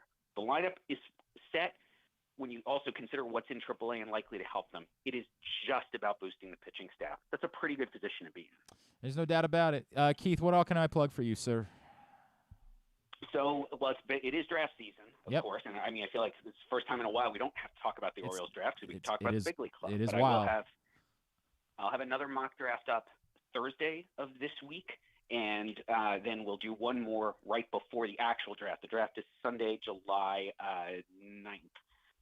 Futures game is the 8th, I believe, and draft is the 9th. So between now and then, I'll have 2 more mock drafts, an updated ranking of the top 100, and I will be out in Seattle at the Futures game. Cool. I'll write up what I see there. I'll see Jackson Holliday again. That'll be the 4th time this year I'll get to see him, but I don't mind because he's really good. Yeah, he is.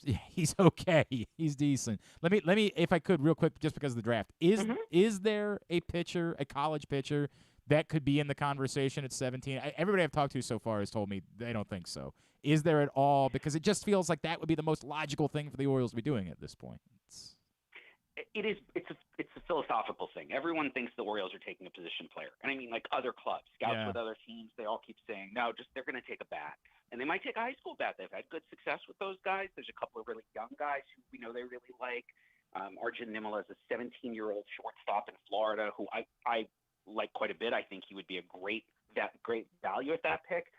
To answer your question, there are college pitchers, who will be available at that pick at 17 who would be good value. Okay. Hurston Waldrop we just saw for Florida. Mm-hmm. He might be there at that pick. He might go slightly ahead, but he's going to be somewhere in that range. Chase Dollander for Tennessee was going to be a top 5 pick, has had a disappointing year, changed the grip on his slider, kind of went backwards. Maybe you take that guy, fix the grip, and you get the player he was as a sophomore. He could be there somewhere around that pick. So those players will be there.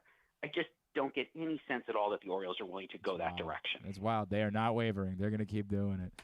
All right, Keith Law, at Keith Law on Twitter. Always appreciate you, man. Thank you so much for spending a couple of minutes with us this morning. Yep, my pleasure. It's Keith Law from The Athletic with us here on GCR. I always say whenever we joke about the idea that Matt Shaw could be the guy, we're like, no, they couldn't. They're not going to take another infielder, right? Whereas the Orioles might just be LOLing the entire time like, no, we'll just keep taking the best bat that we can get with that pick. You can laugh about it all you want. That's what we're going to do. That's the way the philosophy is going to work. But to Keith Law's point, and I brought this up with the idea of it being a tax, right? Like, that philosophy can work. And right now it's showing it's working. These guys are all panning out. Every early pick the Orioles have made, every single one of these position players, we all feel strongly about right now. We had the scare with Heston Kjerstad, but that has worked out swimmingly. He looks like a legitimate middle-of-the-order bat for years to come. 2 of them were number 1 overall picks, so they were obvious. But even when they took Kjerstad at number 2, they got criticized for taking Kjerstad at 2. And yet, it's worked out great. Colton Cowser, there was some thought that maybe that was not the appropriate pick to make. Gunnar Henderson wasn't even, at the top of the draft. He was much later in the draft. It's worked out great. Taking bats early has been a very sound strategy for the Baltimore Orioles. So now I say, but isn't it time to finally do something different? Isn't it time to now say, hey, we could use a pitcher that's a little bit closer to line up? And they say, no, the strategy works. We're going to keep doing it. But to Keith Law's point, in order to make it all come together, you're going to have to pay the tax. You're going to have to give up more to go get that pitcher. The good news is you appear to have more from which to trade. I don't know why. I would have to dive in more on what's going on with Dylan Cease this season. Both of those. Both. I mean, he had a great start last night. No walks. Yeah, I 10 did see strikeouts. that. I did see that. 1 run allowed against the Angels, he's who put up 30 runs the other day. But he's been a +4 ERA guy this season. Like, I don't know what the story is. That's not top of the rotation, give up the big haul to get him. Because that scenario that he put together where you say, hey, if you do trade, Cowser and Ortiz and Norby, that's a big package that might be able to get you a Dylan Cease type. Well, that sounds good, but I got to know that I'm getting Dylan Cease, not whatever's been going on for the first couple of months with Dylan Cease this season. And if you said to me, like, hey, it's been 2 really bad starts that have destroyed the numbers, well, then we could maybe talk through that a little bit more. I just haven't paid that much attention to Dylan Cease start by start. Looks like he's just, this, I guess, could be expected, but he is in the 9th percentile in hard hit percentage for starting pitchers. So there are a lot of barrels against him. Just Tyler Wells is probably in that category too, right? 94th percentile for fastball spin, 76th percentile in whip percentage. Like, he's getting a lot of swing and misses, but the barrel percentage 44, so he's right in the middle. It just looks like when he, it's like like you said, like Tyler Wells. Wells is at 12. When he gets hit, Wells is in the 12th percent, so he's slightly better, but not a whole lot better. And I guess the point be that the Orioles might say to that, okay, we're good with it. Who was it that we were talking about this? It was Armbruster, right, that we were talking about this with a couple weeks ago. He was good last time out. He was good. Let's just talk. Let's look. We're going to give up some home runs. That's going to happen. We'll live with it. Soft contact. That's what we're looking for. So maybe the Orioles look at Cease and those numbers and say that's perfect for what we're trying to do. Like, if that's already what he's doing, we can harness that a little bit better. We'll live with the fact. I don't love it, and you start getting nervous about Tyler Wells because you see a start like last Thursday, and you're like, sometimes you're playing with fire, right? Because if you're walking guys and then you give up that hard hit ball, it has to be that you are not walking anybody in order for that to be. You can't walk anyone at all. Which is what Cease was last year. Yeah. Last year, Cease was walking like no one. He's Correct. Already halfway to where he was last year. That's far more concerning. Mm-hmm. Yep. But he didn't have any walks last night. Far more. I'm not telling you I'm not interested in Dylan Cease, but you're gonna have to pay a lot. If it's gonna be a three top guys, you got to pay a legitimate price for Dylan Cease, and at the moment, he's not pitching like that guy. So you'd be kind of betting on him being closer to the guy that you saw a year. And he'd also be trading for the name. Yeah, in a way. Versus 100%. Just 100%. When you look at the actual stats, you might find that Lance Lynn is not too much different or something like that. Lance Lynn doesn't. Yeah. Disappointing. Put him in Camden Yards too. Maybe that helps. Yeah, I don't think I don't. Yeah. Bird for Life thinks that it's a Roberto Alomar hat trick. Player has to be worthy of naming something after. He's in the Hall of Fame. He's 10-time Gold Glover. Not a power hitter. That's true. I mean, he had a little bit of pop, but he was not a known power hitter. And he points out that with Alomar, you might need a stolen base. But Alomar, that's the funny thing. Alomar was capable of getting you stolen bases, but his game wasn't predicated on stolen bases as much as it was that he was good on the base paths. Might be onto something. Alomar was just so absurd. There's two problems with Alomar. One, he was so absurd defensively that one web gem almost isn't enough to make it a Roberto Alomar hat trick. And a Roberto Alomar hat trick from baseball standpoint almost has to involve like 3 ridiculous defensive plays because Alomar is maybe the greatest defensive player I ever saw at second base. But then the other troubling part is, didn't we find out a couple years ago that Roberto Alomar isn't a good guy? Wasn't there a... Yeah, I think you may be right there. Like, I think that's because I'm telling you, Roberto Alomar was my absolute favorite. Like, I was obsessed with Roberto Alomar. I was so mad when they didn't put Roberto Alomar in the Hall of Fame on the first ballot that I said something stupid then, like I won't watch baseball for and I think it was a year the Orioles were really bad, so it was actually easy for me to say that. But I was furious when they didn't put Roberto Alomar in the Hall of Fame on the first ballot because he was the best baseball player that I got to watch as an Oriole in his prime. Like, I was watching Cal Ripken, but I was 8 when Cal Ripken had his 91 MVP season. You know what I mean? Like, I was still very young at that point. Roberto Alomar was when I was 13 years old, and it was just the most insane thing I'd ever seen. I couldn't believe that was a baseball player, but I'm pretty sure that we found out. Did you look that up? Yeah, I mean, it's a lot of murky stuff. Not like anything that he's like ever done, I guess, legally wrong, but like, just like infidelity and... Oh, infidelity. I thought there was an abuse allegation. I'm not seeing that, at least on his Wikipedia page. Okay. All right. But yeah, I mean, just kind of like some alimony. Well, that I'm not. Yeah, that wouldn't. I wouldn't. Look, it's not trying to say it's cool, but like, oh, dude, everybody does that. No, I'm not trying to say it's a good thing, but I wouldn't cancel someone over that. Right. Whereas, I'm totally okay with canceling over like abuse allegations. There is an allegation of misconduct against an 18-year-old woman. That's not ideal, not but it pressed his body against hers without consent, propositioned her for sex when she was 18 years old. That's not great. It's not. There's no way of getting around it. But she, 1, was an adult, and 2, still not great. It's not great. I So keep we'll coming keep back to searching. it. We'll keep searching. It's not great, but I don't know that it's enough that I would say we can't make it Roberto Alomar. I hate the world that we live in these days. I hate this.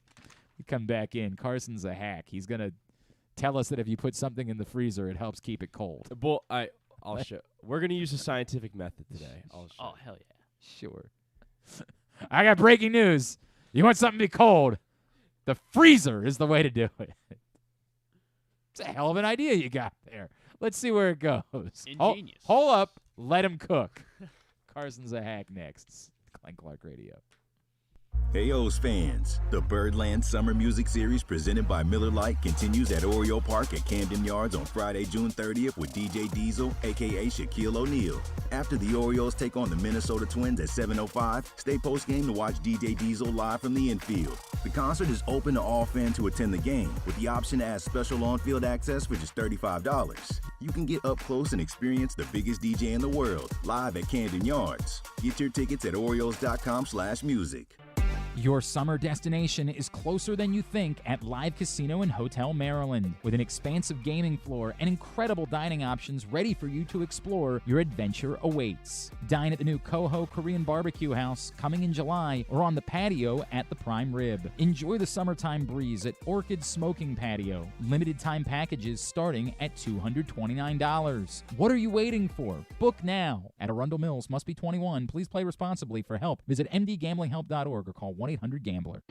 The Orioles are off and running, out to prove that last season wasn't a fluke, and they are one of the best teams in baseball. Hi, I'm Paul Valley, host of the Bat Around for PressBox. Tune in every Saturday from 10 a.m. to noon as Zach Goodman and I break down every Adley bomb, every Tony Tater, and every save from the mountain. Like a warm hug from Rutschman, the Bat Around has you covered with all things Orioles as we embark on what's sure to be a magical summer in Birdland. So tune in every Saturday for the best in Orioles coverage right here on the Bat Around. It's another exciting weekend of affordable family fun at Prince George's Stadium with the Bowie Bay Sox. It's our Independence Weekend celebration starting on Friday the 30th with our Pride Night. A special ticket package gets you a Bay Sox rainbow hat, and then July 1st through 3rd, major fireworks shows each and every night with a special jersey auction on sale. Get your tickets now by calling 301-805-6000 or anytime online at baysox.com. The Bowie Bay Sox. Let us be your 9-inning vacation.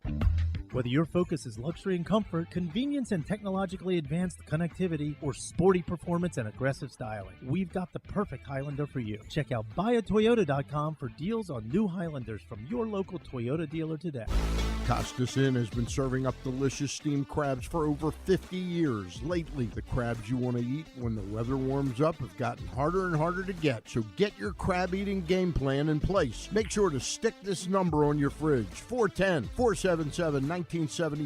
Call ahead and reserve the size crabs you want. You may be able to walk in, but you may also be disappointed at the size or maybe even get shut out altogether. So call ahead, have a plan, and then arrive on your crab eating vacation. Costas also has delicious crab soup and crab cakes. The Costas Inn at 4100 North Point Boulevard. For more than 50 years, they've been satisfying crab lovers in and around Baltimore.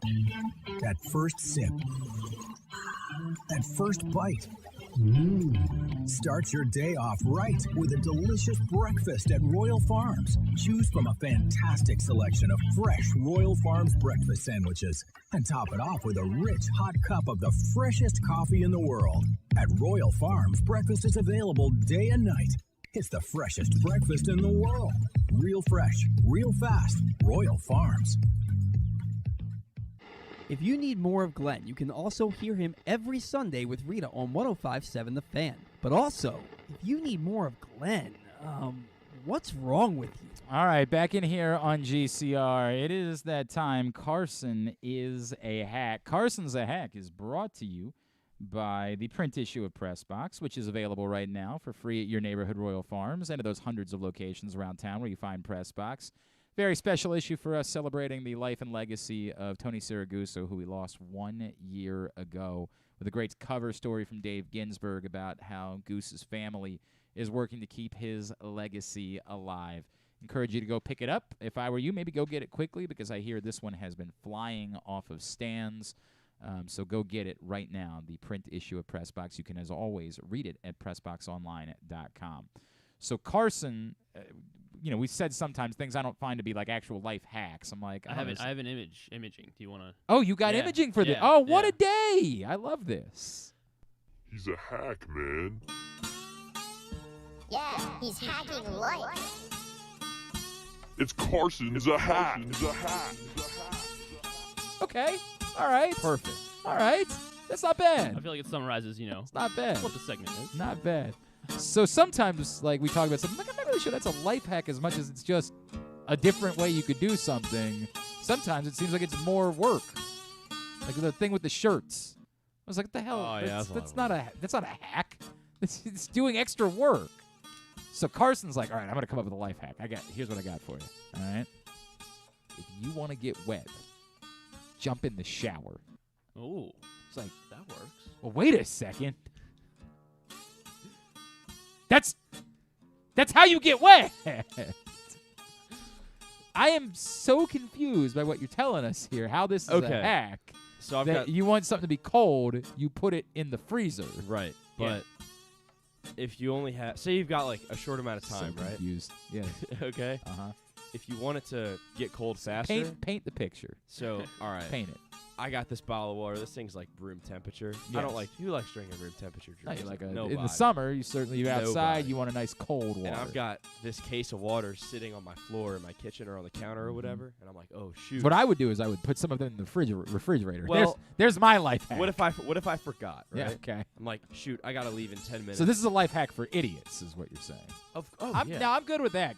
Glenn, the last one was Oreos. That's for guys that sit on the couch and eat a bunch of Oreos. I'm going to push back about them being idiots, though. I think all people enjoy Oreos. Anyway, go ahead. Keep going. So if you take, this thing's room temp. I'm going to take this one, put it in the freezer for 10 minutes, okay?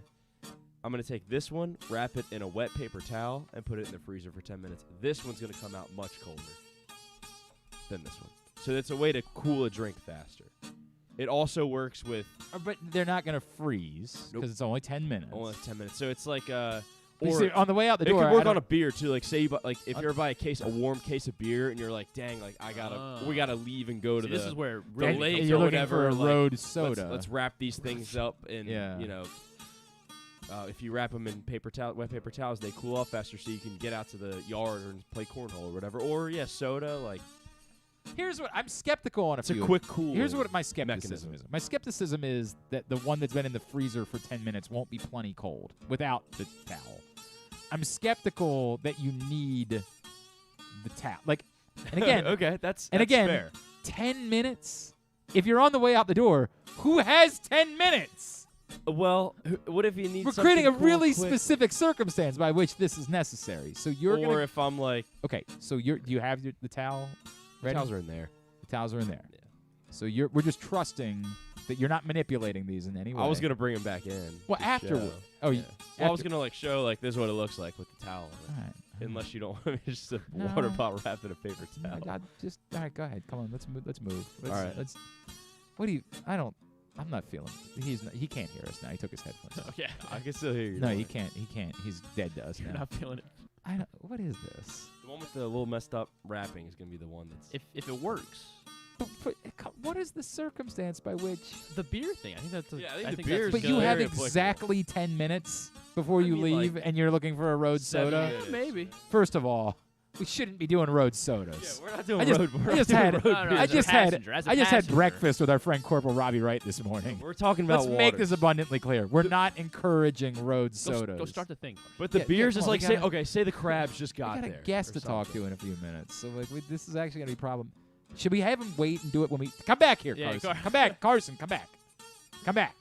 Come back. I fade his music out. We have I didn't realize how complicated this is gonna be. We have a guest scheduled to join us at 11:45. Okay. So at 11:43, I want you to do the thing, and then you can go back and get them. Yeah, I'll set a little 10-minute timer. All right, that's what I want you to do. Sweet. All right. I'm not. I really. This goes back to I thought this segment was going to improve our lives. There's no chance that these exact circumstances play out. Yeah, you don't have ice. You have to understand the exact circumstances are. You have to leave in exactly 10 minutes. You have a freezer, but don't have any waters that were in a fridge, and you have no ice that you could use and a water bottle in order to just put ice. Like, I'm trying to think of what. I'm not just blowing smoke here. Like, I've legitimately found myself in this situation before. Like the last time. I would question other things about your. Why didn't you have a water bottle that you could take with you that you could put water? How much easier is it to just grab a water bottle, fill it with ice, then put your water in the water bottle? The Brita was empty. Yeah, there you go. The Brita was empty. Yeah. You couldn't. That happens. You don't have a water maker on your fridge. You don't have a. I got a sink. You got a sink. I'm on a well. Man. Where sink is. All right. Well, there's some questions about that. We're on a well too. Mrs. Clark always is like, I don't care. I just drink out of the. I'm like, you do that. I'll pass. I'm good over here. Although it's probably a better option than city water, honestly. I am so. What disappoints me is I just think that the circumstances are so over that even if this works. The beers, I would argue the beers is absolutely important. Yeah, that would be important. Say you picked up crabs and a case of beer, and they didn't have any cold cases. Okay, so your argument is it's just a way to get that you bring something home and you want to get it cold quicker. You could also, yeah. Now, that's a better way of presenting it than the way that you did present it. Well, I didn't want to bring in a whole case of beer. Well, I understand, but like for presentation purposes, it might have been better to start there because that's actually it's still flimsy. But it's not nothing. Like, it's not nothing to say. You don't have any. Now, again, I'm not sure who doesn't have any beer in their fridge at home that's picking up crabs, but let's just go with it, right? Okay. For whatever reason, you don't have any beer that's cold. You show up with or you're going to someone's house where they don't regularly drink beer. And you're showing up with beer and crabs, and you say, we want to get the beer colder quicker because we're going to pour the crabs out, and we want to have the beer with the crabs. That makes more sense. That's more logical to me, and I wish you would have brought in beer in order to show us. I should have done that. I wish that would have been the case. But I will be willing to listen to the argument. Now, does it work no matter what? Does it have to be? Yeah. You brought in plastic. Does this work with aluminum? Does it works work with bottles too? Yeah. Glass, cans. It is allegedly viable Plastic. with all types of containers. And as far as I know, all kinds of drinks. Like it could be a juice, a soda, beer, water. Capri Sun. Sure. Give it a shot. Little hugs, little barrels, anything. Can I tell you, we went to the brewery on Sunday. So we have a brewery right down the street from our house, but they don't pay us money, so I don't talk about them. It's a lovely place. there's the lots alcohol of store. but it's not a store. It's a brewery, right? And there's lots of room, lots of green grass for the kids to run and play. They can be like Mongo from There's Something About Mary. Road Trip was the other movie that you didn't have on the list when we were talking about other movies. Yes. Road Trip was one that we had made you watch. Because I went through and I did see. Yes. Or one of them I couldn't find. I'm not sure when I did. Yeah, Road Trip was definitely because we were talking I'm about. going through and trying to find my rankings for every movie. I need you to do that. Okay. I need you to get that will. taken care of. Have you watched Lebowski yet? Not yet. Planning on watching Lebowski this week? Yeah. They're off on Thursday. The Orioles are. Yeah. Do you have plans on Thursday night? I mean, there's literally nothing else going on. Yeah, I guess there's nothing going on. I assure you, there's nothing going on. I can try to. You can watch the U.S. in. lacrosse team will probably be in the semifinals of the World Lacrosse Championships, and I would encourage you to watch that. But there's really nothing going on. So you watch Lebowski, all right? All right. Yes, sir. I'll give you through. We're off Monday and Tuesday. I'll give you through Tuesday. Okay. All right? Actually, yes. Yeah, I should definitely, through the weekend, I should definitely have it Unless we find out that on Friday we have no guests, in which case we need you to watch the Stan will be here Friday. Never mind. We don't have to worry about that. Actually, I would prefer it in case, because I don't know if we have any guests lined up for tomorrow. So I need you to watch it tonight in case we have no guests tomorrow. In the holster. Yeah, I need you to always be prepared to do another. You either need to make sure that you're nailing it on guests, or you need to be prepared for your next movie review. All right? Got it? All right. Thank you. Makes sense. So, how do we get here? How did I go? How did I go from what I was talking about to what I? Oh, the brewery. We're at the brewery. So the kids can run around, right? And they have a food truck at the brewery, but it doesn't change. It's not like they bring in other food trucks. It's like their permanent food truck that's there at the brewery. And the doofuses, 2 kids, we go up and we order our food. And they see my older son sees that they have Capri Suns in the cool case, and he says, "Well, I want to." I'm like, "That's fine. You can get yourself a Capri Sun." He says, "Well, can I go get it right now?" I said, "No, you will get it when the food is ready. We'll order it now, but you will not take your Capri Sun until the food is ready, because I have seen this game before. Down that Capri Sun. It is gone. I need within another drink. 3 seconds, and all of a sudden." I got it. And by the way, there's a little bit of because it's the only food truck there. There's a little bit of a markup on these things. I think I'm paying like $2.99 for a Capri Sun. Where it's worth 99 cents. I'm paying $3. It's like 5 sips, man. Correct. Paying like 75 cents a sip. Yes. So I know better. I say, the hell you are. That ain't occurring. So, he whines and complains and the whole thing. But Dad, you ain't bamboozling Dad. It ain't my first rodeo. I've been to the brewery before. I've had a few Capri Suns in my day. I know how this goes. So we go back up. We pick up the food. I said, go ahead and get your Capri Suns. But then the next thing I say is, but what you're not going to do is suck down that Capri Sun right now and then halfway through your pizza say, I'm thirsty again. The hell with any of that. That ain't happening. If I see you take more than a sip, I am smacking you upside your head. Oh, my goodness. That is, I'm not actually doing that. I was about to not say actually that. doing that. I want to make that abundantly clear. Didn't actually do that. But I'm watching over him like a hawk, because I am not getting suckered out of another $6 for 2 more Capri effing Suns. That ain't not on this watch. That ain't happening. I finish my food because the kids, of course, take forever. So I finished. I believe I had a bunless burger. I had some onion straws on it. It was tasty burger. So it made up for the bun, but they were like, "Oh, you don't want your bun? No worries. Here's a bunch of onion straws. You're getting the calories or the carbs anyway. Deal with it." So I throw away my trash, and I swear to God, in the 2 seconds that it took me to throw away my trash, Capri Suns are gone. Yeah, I mean, as soon as I stood up, these doofuses were like, "They're professionals. They're professionals." I hate you. God. Did you get another one for him? No. Oh. I drew the line. Glenn Clark put I the said, foot down. I said, you're going to eat that pizza. Putting the foot down. Oh, so, it's time. So then, yeah, go ahead and take whatever stupid thing we're doing. I said, now, the trade-off was they asked me if they could put ketchup on their pizza. What? I wanted to. I just want to disown both of them. I want to sell them on the street corner. Just somebody give it. So did you say fix these children?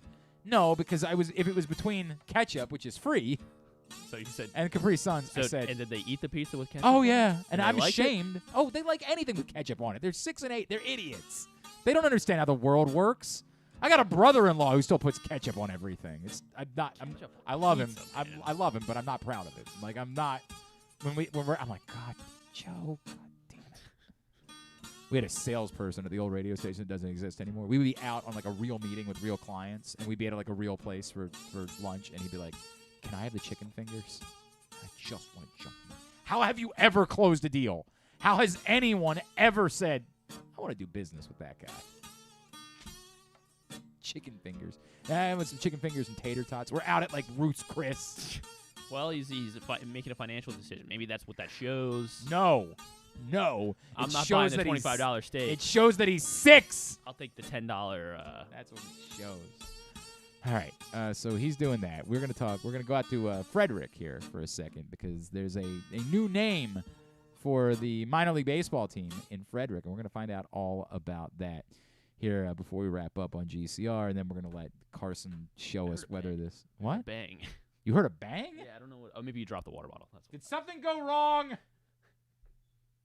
I didn't hear any answer to my question. That makes me nervous. Did something happen with Carson? Is there an emergency on the way? I think it was. Oh, he's coming back. All right, he's coming back. Everything okay? We good? You know what I saw in the fridge was, I think, a garlic from the winter. We could probably. I think we could probably move on from that. Might need it. The thing of mayonnaise might still be in there, for God's sakes. I think we can move on from all of those things. The exciting conclusion of Carson's a hack to come. We learn whether or not he's 1 for 2 so far. So today we'll find out whether or not this one, even if it's flimsy and we don't know that it will work frequently, we'll find out if it at least It's a works. big shot, though. I'm either 33% or 60%. Yeah, there's a big difference between those two things. Both of them, by the way, good enough to get you in the Hall of Fame, though, as a baseball player. So you got that going for you, which is nice. All right, so you guys, let me give a little bit of background. The Frederick Keys are still a baseball team. The Frederick Keys play in the MLB Draft League. And, of course, you remember the Frederick Keys once upon a time were an affiliated club, but then they became a Draft League club. And then they added in Frederick a second baseball team and joined the Atlantic League.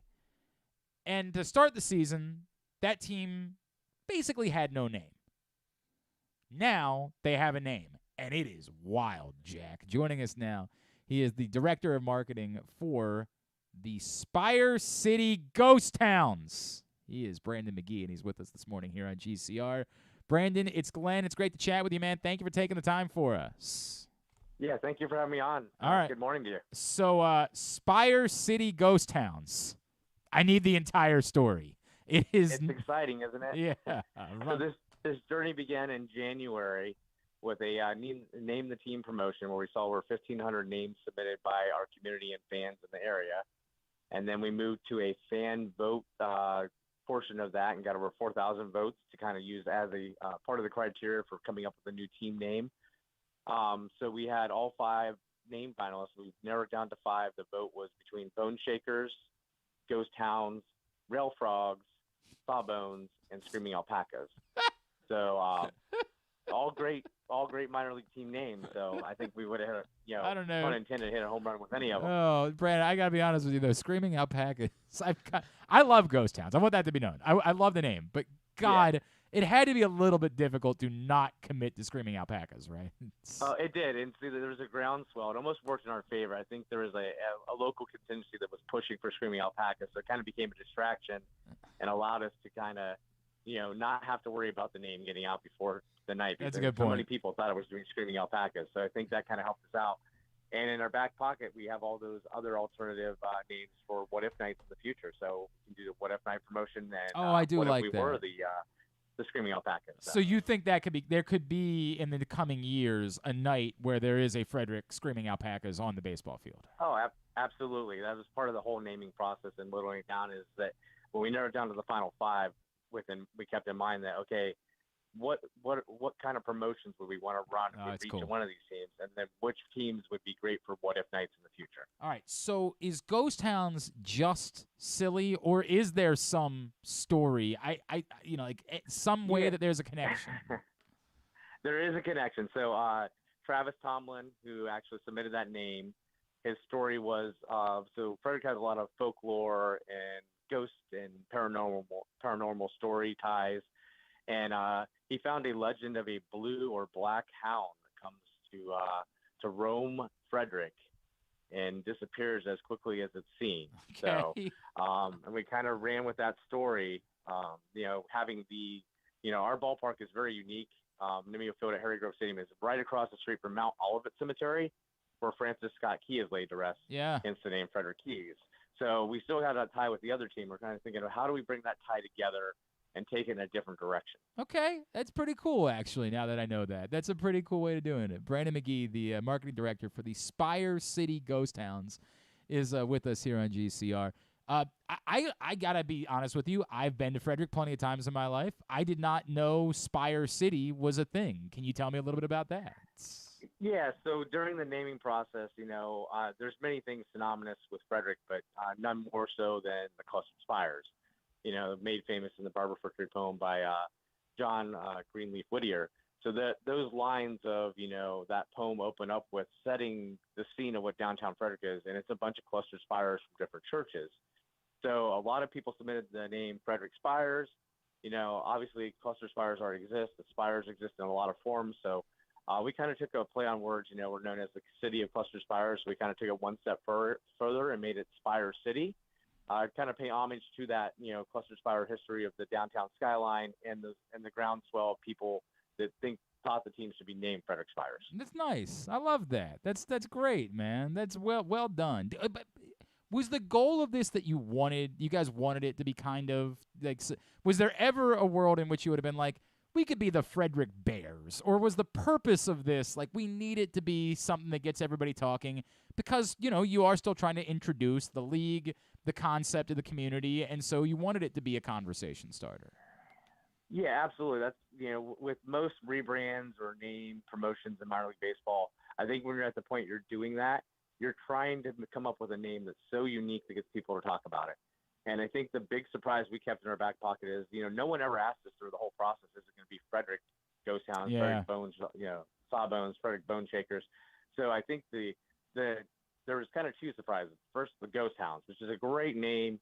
The color scheme is great. It's dark teal, light teal, metallic copper, and black.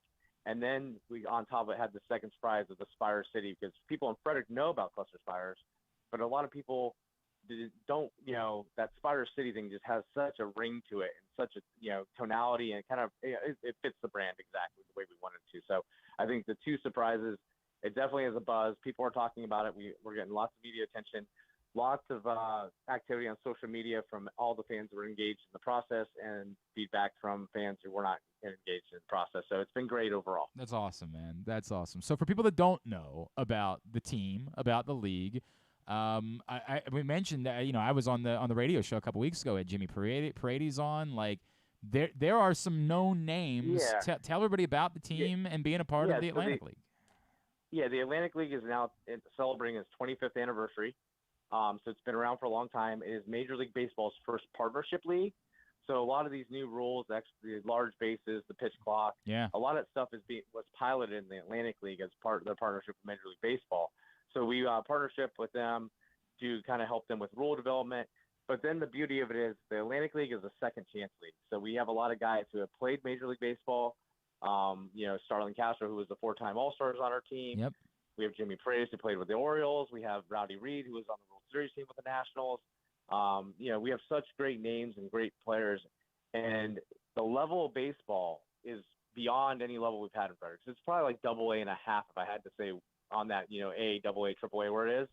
So the excitement, the level of baseball is just phenomenal. We were lucky enough Saturday night to see that magic come to fruition on the second game. We were down, 6 runs going into the ninth, and we had a 7-run comeback and walked off and in the new uniforms and got our first victory as the Spire City Ghost Hounds. That's awesome. That's awesome. That's very, very cool. And again, you bring that up. It's not just the guys that are on your own team, but playing against others. Right. There are other known baseball players that are coming through Frederick throughout the course of the summer. Oh, absolutely. Earlier this year, it was we Staten Island Ferry Hawks had Daniel Murphy on their team. Yeah, there you go. Before he signed a minor league deal. So, I mean, there are names in this league, lots of guys that have, we have a guy on the IR right now, David Navarakis, who was the first Lithuanian to play in the Major League, with the That's cool. Pirates. So he's here. So it's a great story. There's lots of guys. A lot of these guys that play AAA, AA. So they're established ball players that are just trying, it's a second chance league. So they're trying to get back with an affiliated team and either on a minor league contract or a major league contract. It's dope. All right. So the important parts, one, I need you to tell me what the new website is, but also more importantly, I'm going to need some gear. So where are we going to get our gear right now? Yeah, so our website is goghosthounds.com. Okay. And right up top on the navigation bar, there's a link to our shop. Yep. You can get your great sharp-looking teal jersey if you want it, your hat, your shirts. Ooh, that T-shirt with the state, like the state behind it. That's nice. a really nice T-shirt. Oh, I like that a lot. Yeah. I am digging that one. Yeah. Yeah, I'm gonna have to get some gear. This is too good. This is wonderful. Yeah, and I think so. Saturday night we had a great line of people lined up to get merchandise, and our staff was lined up as well. You know, it's such a great logo and such a great color scheme that I think it's definitely. I was out in the community the other day, and I was wearing the gear, and people were like, Spire City Ghost Hounds, what's that? I'm like, it's the baseball team in town. Like, that logo is really awesome. So. That's awesome, man. That is tremendous. All right, now the socials. Where can everybody be following you guys? Yeah, so right now, so if you go Ghost Hounds on Instagram, Facebook, you'll find us, Twitter, and then we're working on our TikTok as well. It should also be Go Ghost Hounds. So Go Ghost Hounds, or if you just look for Ghost Hounds, you should be able to find it. Awesome. Yeah, I know on Twitter for sure it's Go Ghost Hounds. So make sure Go Ghost Hounds on Twitter and Facebook for sure. Yep. Excellent. Brandon, it's very cool. Congratulations, man. It's a very, very cool concept. Looking forward to getting out there and seeing you guys. Appreciate you taking a couple of minutes. We'll be in touch. All right. Absolutely. Thank you so much. It's Brandon McGee, the Director of Marketing for the Spire City Ghost Hounds, which are part of the Atlantic League. And the gear, it looks great. It looks outstanding. I would encourage you to go get some. So what did you screw up on Twitter that got everybody all worked up? Which one? I messed up twice. Oh, God. Yeah. Did you apologize to Keith Law? Make sure we do that. Yeah, okay. Make sure you do that. I fixed them both. I'm glad, but just we gotta.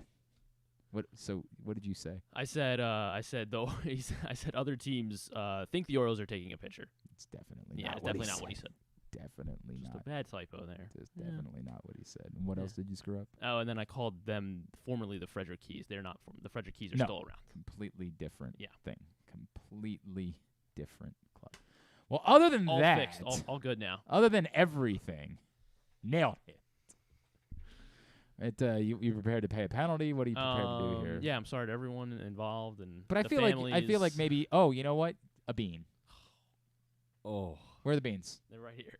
Good. I think that's appropriate. Fine. Correct. All right. Yeah. I mean, it's two pretty significant mistakes. Yeah. I think it's appropriate. Fixed them. Yeah. I mean, it could be a good bean. You know what I mean? Like it could be a pleasant bean. What do you got there? It's either going to be I don't know it's either going to be dead fish or barf or peach or strawberry. Dead fish or what? Or barf. Well, okay, so you can't tell what color it is? Tell what color. Okay. There's two colors that like what? It could be dead fish or Name barf. like 4 different. Okay, go ahead. Let's see. What you got there? Huh? This is a weird reaction. Yeah, it is a weird reaction. I guess that's... What is it? I don't know. Oh, for God's sake. I don't know if that was bad or... I mean, worthless you would know to if me. it's... No, okay. Worthless to me. All right. I think it was one of the bad ones. Maybe they're going bad. I don't know. All right. Which is good. Well, then we can open up a new pack. Let's do that. Let's throw away the open pack. Don't we have more packs over there? Yeah, we do. You can open up a new pack. One. I can taste it now. Oh, God. All right. I don't know which one it was. All right. Thank you. Maybe that's what it is. We have you eating expired jelly beans when you make mistakes. They're just all bad. Yeah, they're all bad. Because Maybe it was a good flavor, and now it's just... All right, back to Carson's a hack. Which one of these... Don't touch them. Point to which one you think is the colder one. Well, that one? Because that one was the one that was wrapped in the towel, right? Okay. So let's find out. I'll start. Give me the one that you don't think is colder all right, first. Close your eyes. I think I can tell. Close your eyes. Give me the one that you don't think is colder first. I think I can tell here. The one that you don't think is colder. It's not very cold. It's, by the way, these started out hot. By the way, this is the difficult part, though. This is totally drinkable at this point. So now the other one. Colder, I'll give you that. It does work. It's colder. Cold. Like you can see the condensation. Okay. It's colder. Somewhat forming. But what I would say is it's not so drastic a difference that the towel seems to. It's more like. True. I think you put most things in the freezer for 10 minutes. They're gonna be cold enough. They come out a little colder. I mean. I guess the beers is like the one that would probably be. You want to come in another day this week and see if it works with beer? Sure. We're off next Tuesday, anyways. We got to figure out when you're going to come in next week too. Okay. But you want a chance to. I'll come in with a 6-pack. I'll come in with a 6-pack of warm. You want beer to come? bottles. You don't have to stay for the whole show. We'll figure out a way. You don't have to. I mean, I don't know where your hours are for what you need for your internship. I can come in tomorrow morning. If you want to come in for a little bit, just to try to get redemption on this. Okay, we'll talk after. But you should probably try to be confident about it. Like I would go if I were you. I would go back tonight and be very confident that it's gonna be more. There's gonna be a rig more it however dramatic. you need to, Yeah, rig it exactly right. I think it's gonna work. I'm saying like this. Like I think it did, but I just. I mean, like Griffin feel him. I like it's a little bit colder, but not so much. It's definitely not a life hack. There's no way that it's like. So this is the colder one. Yeah. Yeah. And it's a little bit colder, right? Like that freezer. All right. To be fair, that freezer's not exactly. It's kicking. not an overwhelming It's not freezer. I don't exactly disagree with that. kicking. It's not a kicking freezer, no doubt about that. But it's a little bit colder, is what I would say. Yeah. It's not like technically does it work? So what is it? A 3 out of 5 or like? Don't give me the save, Glenn. Just give me the hold, man. Just You want the hold? Just give me the hold. That's what you want. I would say right now you're like you're 1.7 out of 3. That's fine. Like that's what I would give you is your 1.66666666666 eternally out of 3. Like this is kind of a thing, but not fully a thing. And that was life hack. Oh. That Jesus. I even pointed and everything. And that was He's a hack, man. Yeah, he's hacking life. It's Carson is a hack. I should make you have another jelly bean out of that. Well, I'll come back another day this week. Remember, I literally pointed at the thing. I Like, said, and to that cue it, was to cue it like up. that was an overly dramatized. It's a new thing. In a real world scenario, I should just be able to say, and that was, and Griffin knows, Boom. and he's the producer, and he hits the button. I went even a step further, and that was. Are we doing it again? Is this no? Oh, okay. You know what? Maybe Shania Twain's gonna be better. Maybe my day's only gonna go up from here. You're going to see her Twain in concert? I'm going to that.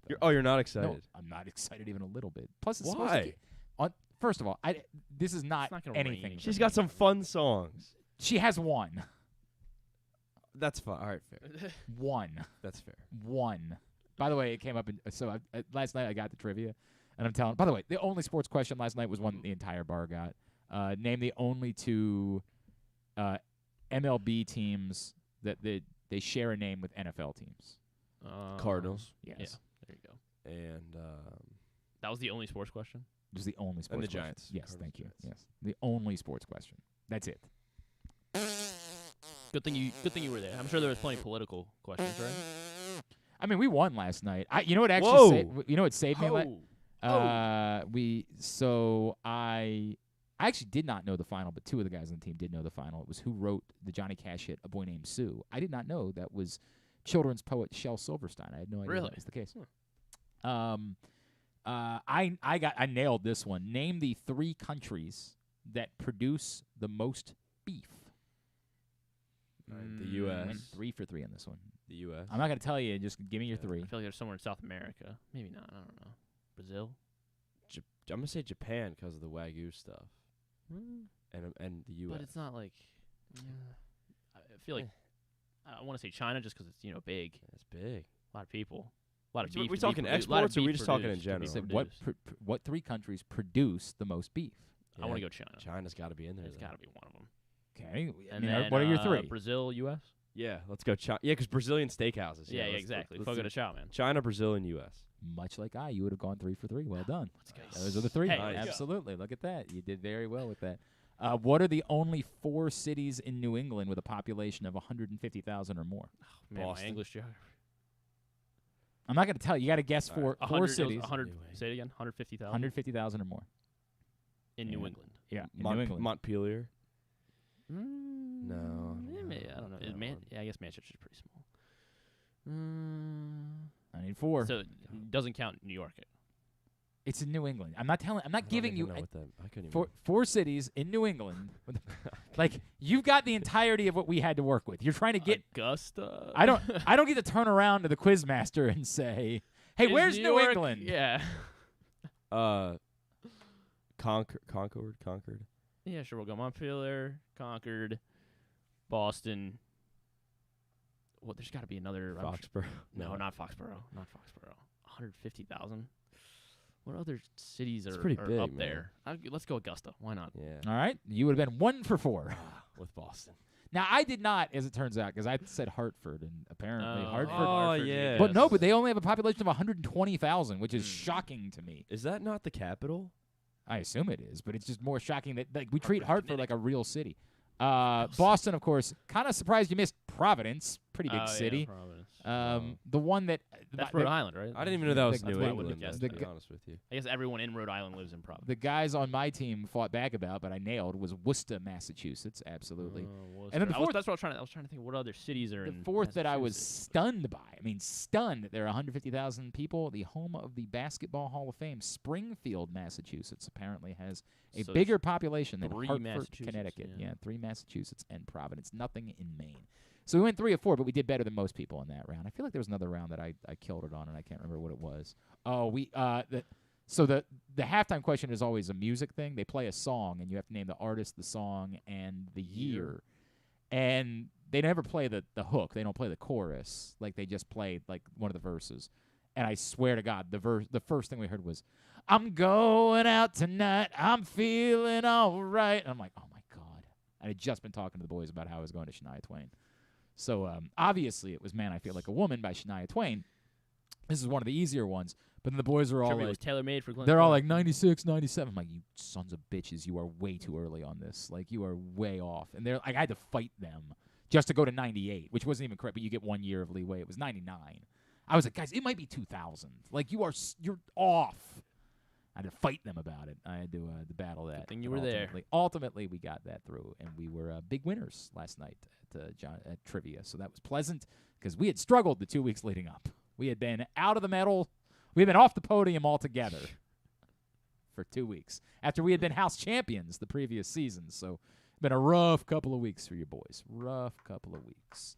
Also, who's Anderson Cooper's mother? Sheila Cooper. Yeah. Mm-hmm. Mm-hmm. Dot.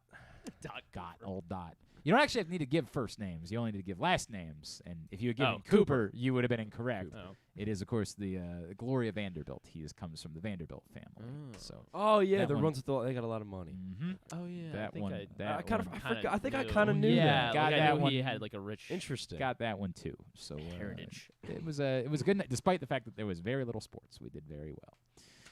Stan the Fan Charles, Ross Grimsley, Luke Jackson got together yesterday. Facebook.com/PressBoxSports. If you missed it, you can find it right there. Click on the videos tab or go to YouTube.com/PressBoxOnline or PressBoxOnline.com/video. We'll come back in, get a tidbit and two, but to wrap it up, it's Glenn Clark Radio.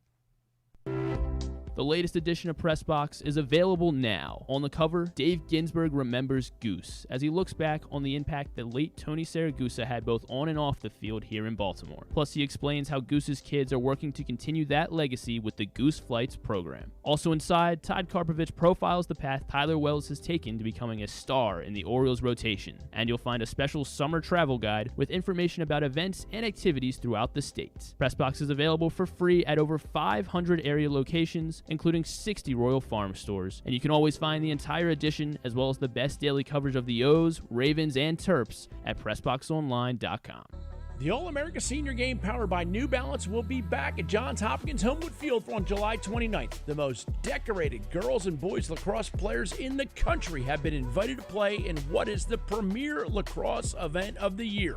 Every college coach wants their players in this game, and if you dream of being in this game, you start by trying out for one of your regional underclass teams this summer. The best against the best. Get your tickets now at allamericalacrosse.com. Hey Birdland, watch the Orioles in action against the Minnesota Twins at Camden Yards on Saturday, July 1st at 4:05. Be one of the first 30,000 fans 15 and over to receive the Birdland Hawaiian shirt. Arrive early for one of our most popular giveaways and for early bird Saturdays. Gates open 2 hours before first pitch every Saturday home game with happy hour, live music, and more.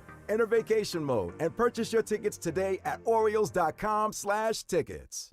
Your summer destination is closer than you think at Live Casino and Hotel Maryland. With an expansive gaming floor and incredible dining options ready for you to explore, your adventure awaits. Dine at the new Coho Korean Barbecue House coming in July or on the patio at the Prime Rib. Enjoy the summertime breeze at Orchid Smoking Patio. Limited time packages starting at $229. What are you waiting for? Book now. At Arundel Mills, must be 21. Please play responsibly. For help, visit mdgamblinghelp.org or call 1-800-GAMBLER.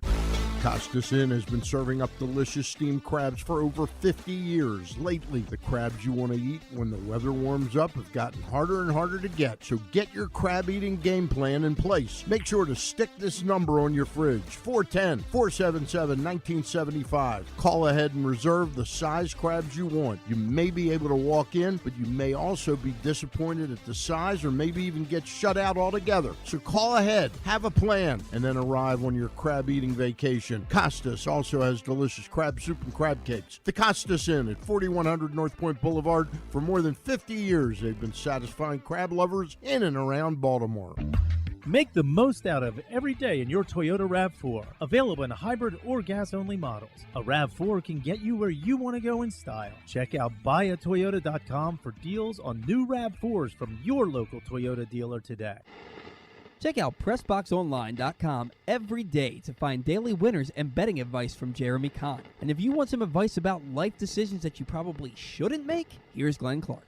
All right, back in here on GCR as we wind down for a Tuesday edition of the program. Let's get a tidbit. Tidbit is brought to you today by PressBoxOnline.com/offers. Go there right now and get $150 in bonus bets from DraftKings after you place your first $5 bet. See this and other great sportsbook offers at PressBoxOnline.com/offers. LSU, first team to win the national championship in both baseball and basketball, men's or women's. They're the first team to ever do that. So the women's team obviously won the national title in April with Angel Reese. I was waiting for I was holding out hope maybe we'd see like the greatest comeback ever, and then I didn't want to see Angel Reese get dunked on, but she was tweeting before the game was even over. She was really? She was like, we're champs. And do sport champs, whatever. Well, she was right. Yes, she was. So, she was indeed right. Yeah, correct. On Sunday, Felix Bautista had back-to-back strikeouts of 102 miles per hour, 102.2 and 102.5. They're the two fastest strikeout pitches by an Orioles pitcher in the pitch tracking era, which is since 2008. Felix Bautista has each of the top 8 pitches on that list, strikeout pitches. Sure, on that makes list. sense. Yes, and he has 23 of the top 24. Yeah, all that makes sense. Who's the other one? I couldn't way to be find it. overtime. Yeah, Since when? Since 08? Yes. Like, who would it be? Cabrera was gone by 08, right? I guess so. Yeah. I don't know. I really don't know. Anyway. Orioles. All right. Yeah. I should have had it prepared. Definitely should have been something you should have done. Yeah, but I wanted to share the I understand that, but like once you looked at the information, you might have been able to. Since we're speaking of Providence, the largest shutouts in MLB history were going around with the while the Angels were up 24-0 for a while on Saturday night. The largest shutout in MLB history was the Providence Grays. Ooh, 28-0. That was going to be my next guess. 1883. That was going to be my next guess. Was the Providence Grays, of course, who are in New England. Providence. Yes, Providence. Which is a little bit bigger than Montpelier. It's the capital, though. Sorry about my New England geography. All right, keep going. Hunter Renfroe and Mickey Moniak both went 5 for 5 in that game. It's the 5th time since 1901 that a team has had 2 players go 5 for 5 or better in the same game. Most recently, they join in 2013 these 2 Detroit Tigers. Have 5 Victor RBI. Martinez. Not Victor Martinez. You'll never. It's such a random. Austin Jackson. Andy Dirks. Oh, sure. And Omar Infante. Ah, yes. Yeah, noted RBI getter, Omar Infante. Andy And Dirks, who I'm pretty sure I've never heard of. No, you never heard of Andy Dirks? A little utility man for the Tigers in the early 2010s. I'll choose to believe you, but I don't know. And Spencer Strider, after pitching last night, he now has the most strikeouts in his first career 36. His first 36 career Major League Baseball starts with 311. See if you can name the next 3 on this list. The most strikeouts in their first 36 career starts. Roger Clemens. Not Roger Clemens. Nolan Ryan. Not Nolan Ryan. Randy Johnson. Not Randy Johnson. I guess it'll be tough. Steve Carlton. Not Steve Carlton. I'm just guessing the guy. Louis Tiant. I guess I just have to give it to you. How about tough. Juan Marichal? Not Juan Marichal. How about Kerry Wood? Kerry Wood is one of them. Nice. 290. He is top 4. Certainly a phenomenal. Oral Hershiser. Not Oral Hershiser. Bob Gibson. Not Bob. Vida Blue. Not Bob. Bob Feller. Not Bob Feller. How about Mark Pryor? Mark Pryor's top 5. Yeah. So Mark he Mulder. won't count. Not Mark Mulder. Greg Maddux. Not Greg Maddux. Tom Glavine. Not Tom John Glavine. Smoltz. Not John Smoltz. Andy Pettit. You're on the right track in the 90s. And Barry Zito? I guess this guy was in the 80s when he started. Not Barry Zito. 80s when he's Doc Gooden. Doc Gooden. He is number 2, 310. So Spencer Strider just passed him. And then number 3 on this list, he was a Dodger. He was a Dodger. Fernando Valenzuela. No. Not Hershiser? He's an international player, though. He's an international player that was a Dodger. Yes. International player that was a Dodger. Ramon Martinez. Not Ramon. Pedro? No, not Pedro. Like, the way you said not Ramon made it seem like it was another Martinez. Oh, sorry. I'm like, what the? Yeah. I almost said the F word there. almost came out. Hideo Nomo. Hideo Nomo, number 3 on this list. Spencer Strider, Doc Gooden, Hideo Nomo, Kerry Wood, Mark Pryor. Most strikeouts in their first 36 career starts. All right. Very good. Here's what's coming up totally tubular-wise. That was an adventure. Tubular is brought to you by your local Toyota dealer. BuyAToyota.com. The Toyota Tacoma comes in a range of models and trim lines. You can choose the perfect Tacoma to reflect your unique personality and driving habits. Check out BuyAToyota.com for deals on new Tacomas from your local Toyota dealer today. Reds-Orioles tonight. Andrew Abbott, Tyler Wells. Pretty good pitching matchup, weather permitting. 7 o'clock on Masson. Gold Cup tonight on FS1. Canada and Guadeloupe, which is allegedly a country. That's 7 o'clock. Guatemala, which I did know was a country, and Cuba at 9. New York Liberty, Connecticut Sun at 7 on NBA TV. CBS Sports Network, Seattle Storm, Minnesota Lynx at 8. Dallas Wings, Phoenix Mercury at 10. The Mighty Merc.